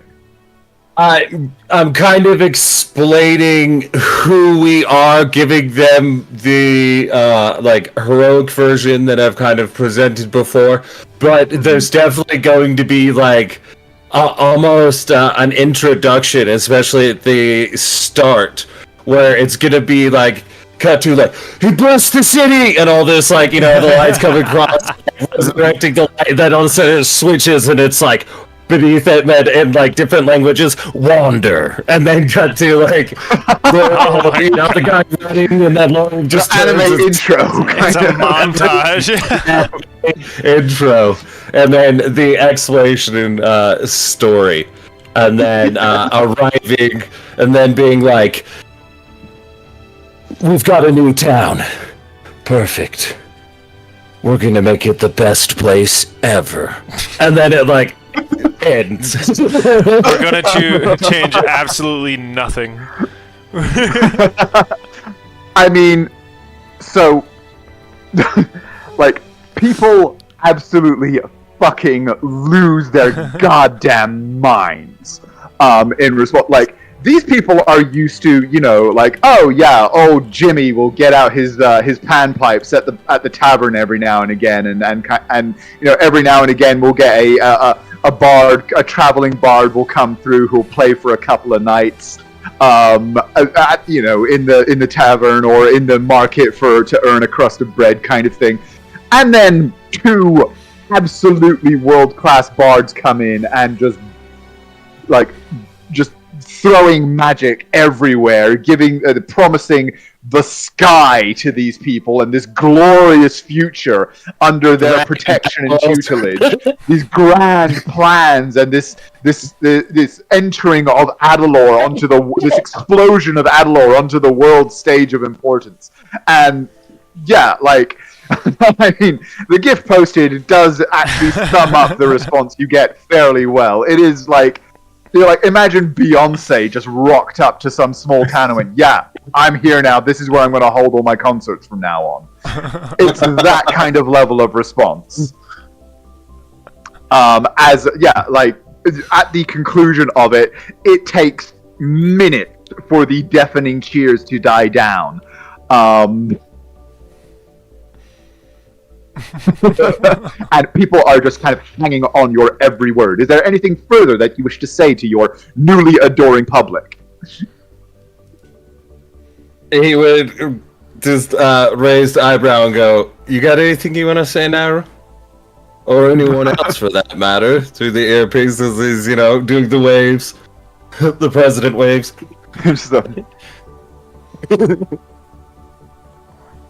Exactly. It's like, no, Lauren, the back of the hand. Oh, yeah. Elbow, wrist. You can hear the cracking in his wrist. You know,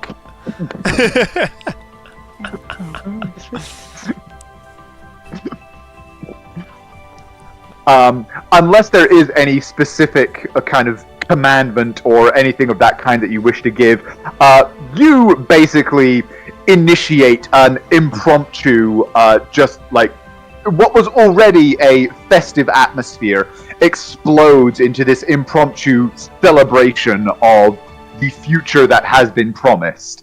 The glories that are going to be, that are obviously, inevitably going to be Adalor's because, well, the magical princess people that have arrived and are now, and literally blown our minds, promised it, so it must be true. It would change absolutely nothing. I have a stupid thing to say just to make it. And every year we will come, and as far as this town has come, as we work together, I will share the rewards with you, as it will be Lord's Day, as it's the first day off from work. Fair enough. Nice. Yes, Yes. even greater cheers. Wine is quaffed and hurled into the sky in plenty as people lift their cups with a great deal too much enthusiasm. And yeah, Disagree. Let's get him drunk and let's get him blackmailed. Hell yeah. And yeah, I mean, like I said, the performance that you have given has just utterly blown these people's minds. They've never seen anything like it before. They are hanging on your every word, and it is like the love child of Beyonce and Obama just showed up and said, "Hey, I'm here for you guys," and they fully believe. They believe in change. As he's gonna just kind of through the earpiece to everyone else go, I'm always thinking about talking to some people doing some other stuff, but right now, sometimes you just need to know when to leave. You all are free to stay. You look like heroes. And then he'll just kind of do that earpiece and go, all right, time for the Pegasus pickup. Land on the roof and get me out of here now. Come on, Ira. I'm ready. Just land down, swing up on it, do the horse race, the classic. Yes. Yeah, the classic rear back. Mm-hmm. Hold on. I can actually, I think, do a little bit better. Hold on one sec. Let me see if I can do this. Oh yeah, I'm gonna cast this at 4th level, and Uther and I are gonna fly off into the sky. Just joining hands and Supermaning away. T-pose. As soon as they take off, hood goes up and I just slip into the crowd. No. Very effectively, yeah. I imagine you Navy SEAL roll off the top of the roof. Time to bulldoze through people. Leaving, yeah. And people just kind of turn to Uther and Wander expectantly, just and how are you guys going to disappear? Wander just walks away. Yeah, Wander just starts walking, yeah. I thought he was People are just kind of oh, I mean... We're the ones who hit things! Good to meet you.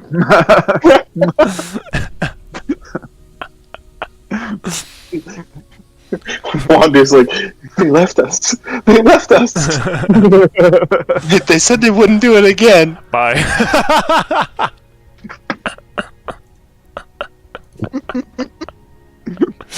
And then they watch you leave out the other side of the darkness. It's his innate spellcasting for that, and he just gets it. He never uses it. Just holds up 2 fingers and... You see him fit 20 feet away, just running through the back alley.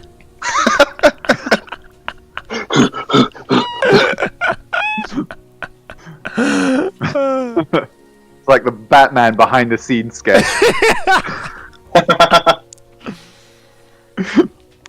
Anyway, with various shenanigans, you all abscond after having whipped the crowd into a frenzy.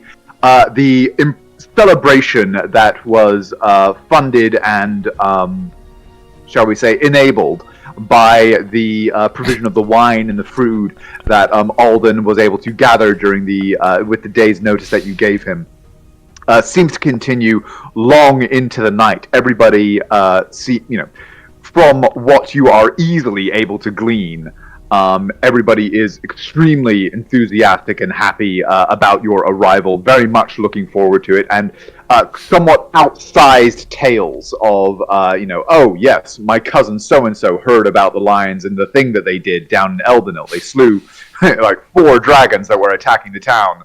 Those kinds of stories are being told aplenty. Wander, as for your part, as you leave the town, you are accosted several times with requests for verification of these outlandish kinds of tales. But unless anybody has anything else they wish to do, we can fast forward slightly a couple of days. Going once. Nick, do you want me to do that elk thing over the couple of days? Elk thing? Yeah. If I get Wander to, can he create armor for Timber? I don't see why not. Yeah. Cool. What would you allow? What can we do? How high? I mean, over the course of Wander, a few days, if you're you can using essentially make anything out of metal. Yeah, like if you're using Blessing of the Forge, you can basically make anything. Hang on. Do I still have that? Burning, Shivanaha. It can't be more than 100 pieces, but I can assemble it in pieces. It costs us 4 times. Mm-hmm. So, because you are making it yourself, you only have to pay for materials. But because it is barding rather than armor for a humanoid, the normal cost would be 4 times the equivalent armor for a humanoid. But you can, and this not being a major city, the materials that are available are somewhat limited. But it is also a trading town or a trading village on the river, so they have a decent stock. I will say you can make anything up to the equivalent of a breastplate. And instead of being at 4 times, it will only be twice the cost of normal armor. Because of the, an elk is a big critter. It takes a lot of material to make armor for it. Cool. And a breastplate gives... breastplate gives 14... It sets their AC to 14 plus, at most, +2 from their dex. Cool. So for Timber... Doesn't have dexterity, so they have 14, which is still 14. Better than 10. Anything's better than 10. Awesome! Thank you, Wander! So what's the price? Midnight just... I can also give you... Well, how much money do I have? I can give you some money for that, too, since this was a joint project. But yeah. Well, hang on. So a normal breastplate. Ah, damn it! It's not listed on there. Oh, 400 gold pieces. Oh, well, thank you. I think. Well, it would be. Is a normal breastplate 200? I think a normal breastplate. I think a regular breastplate is 400. Yeah. And then we said double that. 1 to 4. Well, 1 second. Don't worry, I got you. Normal breastplate's 400 gold. It is 400, yes. So you could do scale mail instead, which has the the only downside compared to a breastplate would be that it would give disadvantage on stealth checks. But elk aren't precisely known as stealthy animals, so that may not be a concern. Neither are war horses, and if I'm remembering correctly, Sunshine is just like a shadow. has rolled ridiculously well the 2 times that she's needed to do it. Yes, even rolling with disadvantage. Yeah, let's do So scale breastplate mail. barding would be 800. Scale mail barding would be 100. Yeah, we're gonna do. I'll just Scale do the mail? 800. Are you no? I'll What? just cover the 800. You had to know that was coming. No. I'll do balls to the wall, is what he said. I'll do it without. Okay, we have that much money. You I have do. that much money. Yeah, Nice. I don't buy anything. Yeah. That's true. Wonder has a ridiculous amount of money. He's just got like a bender chest cavity that he opens and it's just full of gold. It's not even full of gold. It's full of like platinum, zags, and the bags are like gems and, 100, like gold ingots. Like if someone kills me, it's like killing a mimic. Like I am holding so much stuff. If you'll indulge me, and I'm sure Wonder would be able to. The breastplate looks like. I think Wander's a craftsman enough that he could almost make it look like. It looks like wood, but it's not. So it looks like iron bark, Oh. but it's Oh yeah, definitely. Yeah. That would definitely be within Wander's capabilities. and then for no particular reason, the 2 largest parts of the elk horns have little like spikes now. They don't do anything, but they look cool. Thank you, Father. And over the next couple of days, you do. Yeah, Wander is busily working with the in the blacksmith's workshop inside. Couple of days after your arrival, you are indeed gladdened, Lorium is in particular, to see several familiar faces arrive. I could not find the token for Shola, but I will by next by the next session. But both she and Paul and the other one, Liam, Yeah. Lip. Oh no, not Leon. No, the Jacob or Jason, whatever the hell his name was. Oh, Paul and Jaden. Jaden and Paul Oh. and Jaden. That's the one. Jaden and Paul. How Yes. dare you? Ouch. Everyone remembers Paul. No one remembers Jaden. Well, it's, the actual reason is, you know, from in Mass Effect, you've got Jason, or is it actually Jacob? Not Jacob. Andrew, it's Jacob. Andrew cannot remember his name to save Andrew's goddamn life. I keep on calling him Jason. I don't know what the fuck it is, but that's where it comes from. So now this guy Jaden is just lumped in with that. But you also like said guy with J name from Mass Effect, and it was like, yeah, we know what you're talking about.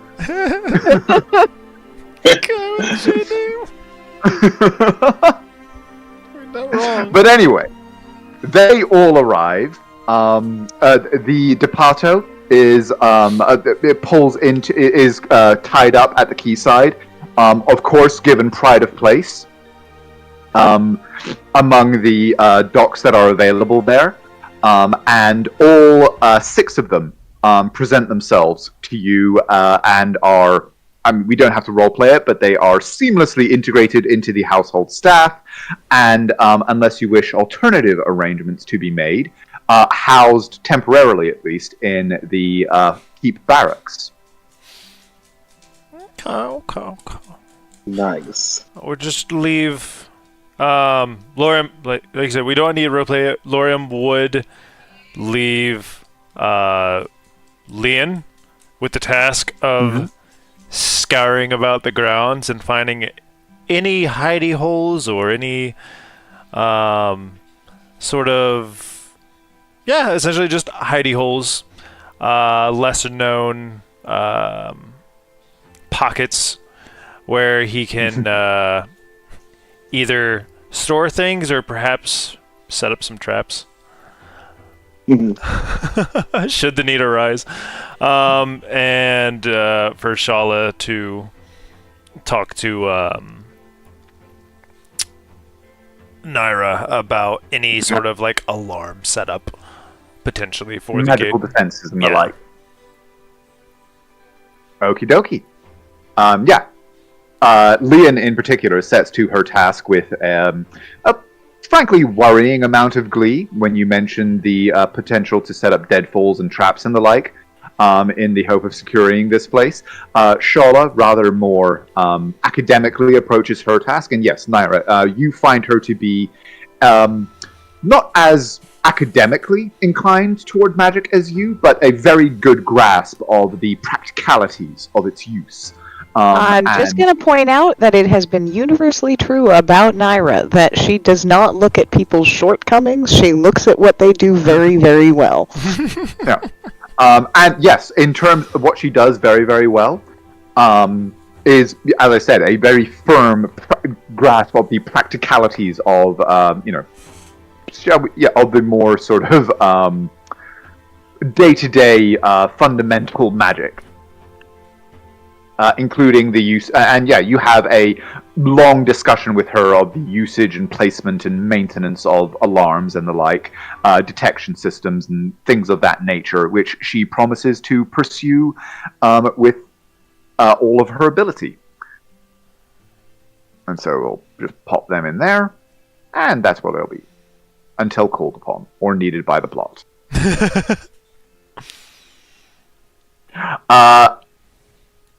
Of more immediate concern to all, or not immediate, but I say of more, of greater kind of import, I suppose, would be the day after the arrival of Laurium's mercenary companions and the two that you recruited from under the noses of your enemies during your historic rescue of Naira. Is the arrival of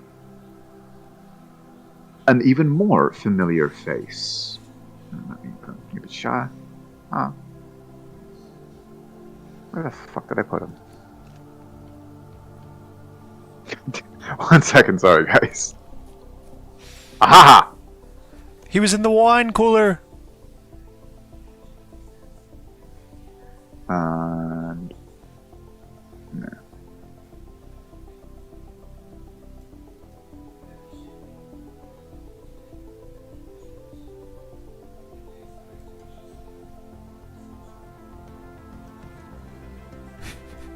Two arms.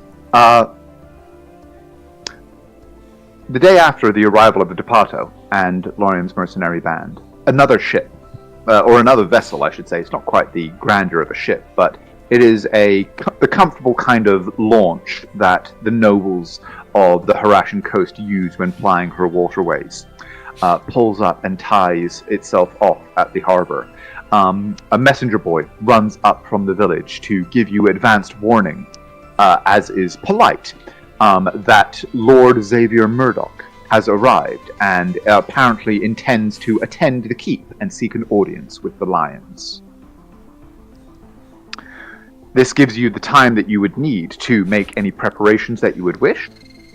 And with the afternoon sun high in the sky, true to his word, Lord Xavier Murdoch strolls through the entrance of your keep. Accompanying him is a figure that I believe at this point only Midnight and Naira would have met. His huntmaster, Jedon. Along with a small group of what are very clearly just guards intended to oversee his person as he travels. Who among you would be kind of like, how would you choose to greet them, knowing of his impending arrival?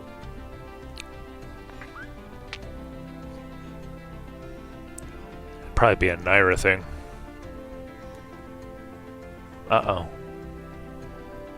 Midnight? Yeah, I was gonna say, I think Midnight would probably have, at the very least, requested that Reginald and Eleanor and Agatha be out to greet them, and would have asked, he would have extended the invitation to Laurium and Wander, but understandably know that they can say yes or no, but and then just like had the four, like, yeah, just like that, the four of them positioned there, and he'll be like very like a little more militaristic than he usually is, and then just in front of them would be he would have Uther and Naira there to greet, kind of giving a good amount of fanfare and reverence to his station. Fair enough. Uther, Naira, would you choose to kind of join the greeting party outside, or wait in the receiving room?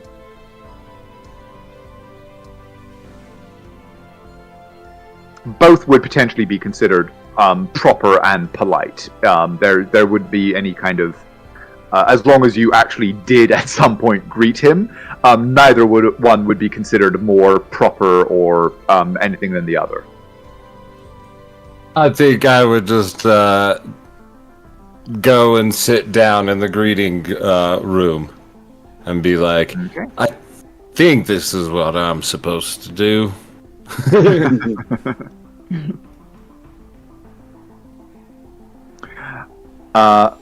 Well, in that case, Midnight, Lorium, and the household staff are outside to see the arrival of Lord Murdoch's party.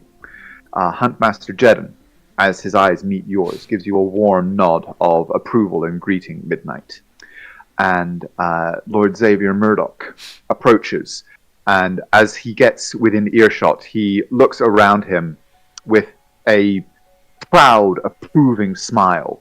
And once he is within a kind of close conversation earshot of Midnight, he will lean forward and hold out his hand to you. And as he does so, he says in a low voice, "Recitative." I practice this word, and he'll shake his hand back and say, "Recitative." And just kind of go on.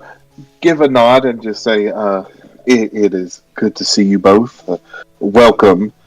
And he'll do a brief introduction of Eleanor, Agatha, and Reginald. That's his name. And then Reginald, right? I wrote it down. Yes, yeah, it is. And like welcoming them. If he has any like suitcases and stuff, he'll have Reginald go ahead and start taking them up to the room, and then indicate that that he'll just say, Lord Lionsbane and Lady Lionsbane are inside. Would you like to come in? He informs you that his valet is coming behind, but he didn't feel like waiting, as it has been so very long since he has seen you, and there is so very much to discuss.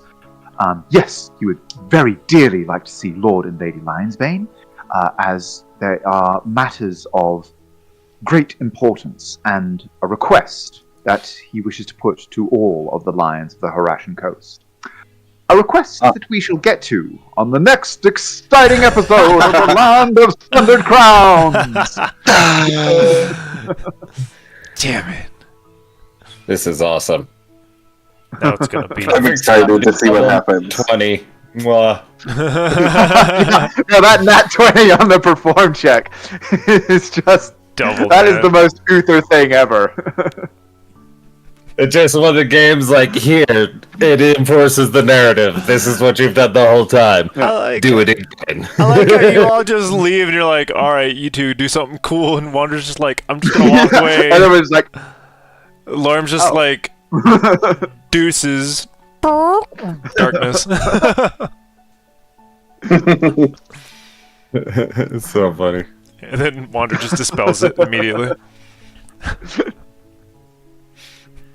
which, I mean, like, they don't fucking know what happened. They just saw it's like, oh wow, it was like a reverse firework. It was a dark work. What the hell was that? That was amazing.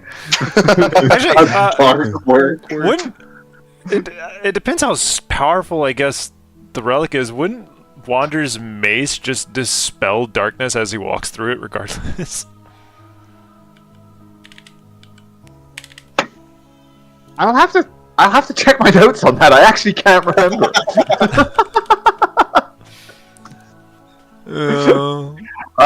But anyway, a question for another time, and just as with and a conversation with Lord Murdoch, in theory, with which we will begin next session.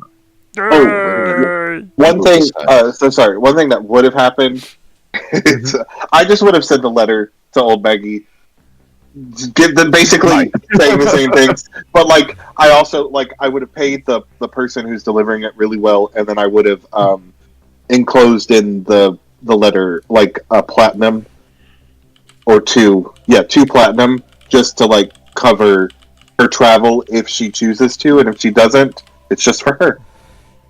Okie dokie. Okay, yeah. Again, this is a village on that has a decent quayside kind of dock area on one of the major trade routes through the Harashan coast. So it is very, very easy to find a passing vessel that has somebody that has a courier's mark on it and make that arrangement. Absolutely.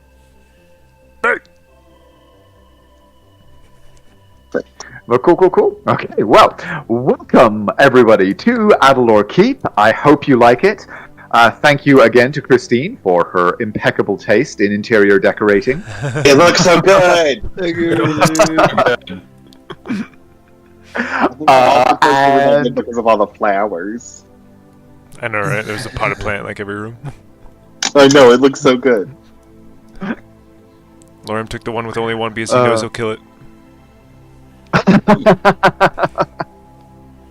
I took the one with multiple, and I just wanted an exit that went onto the terrace. Because I really liked a couple of those bigger rooms. But then I was like, what would he actually do with all that space? I couldn't think of anything, so I was like, yeah, he'd go for a small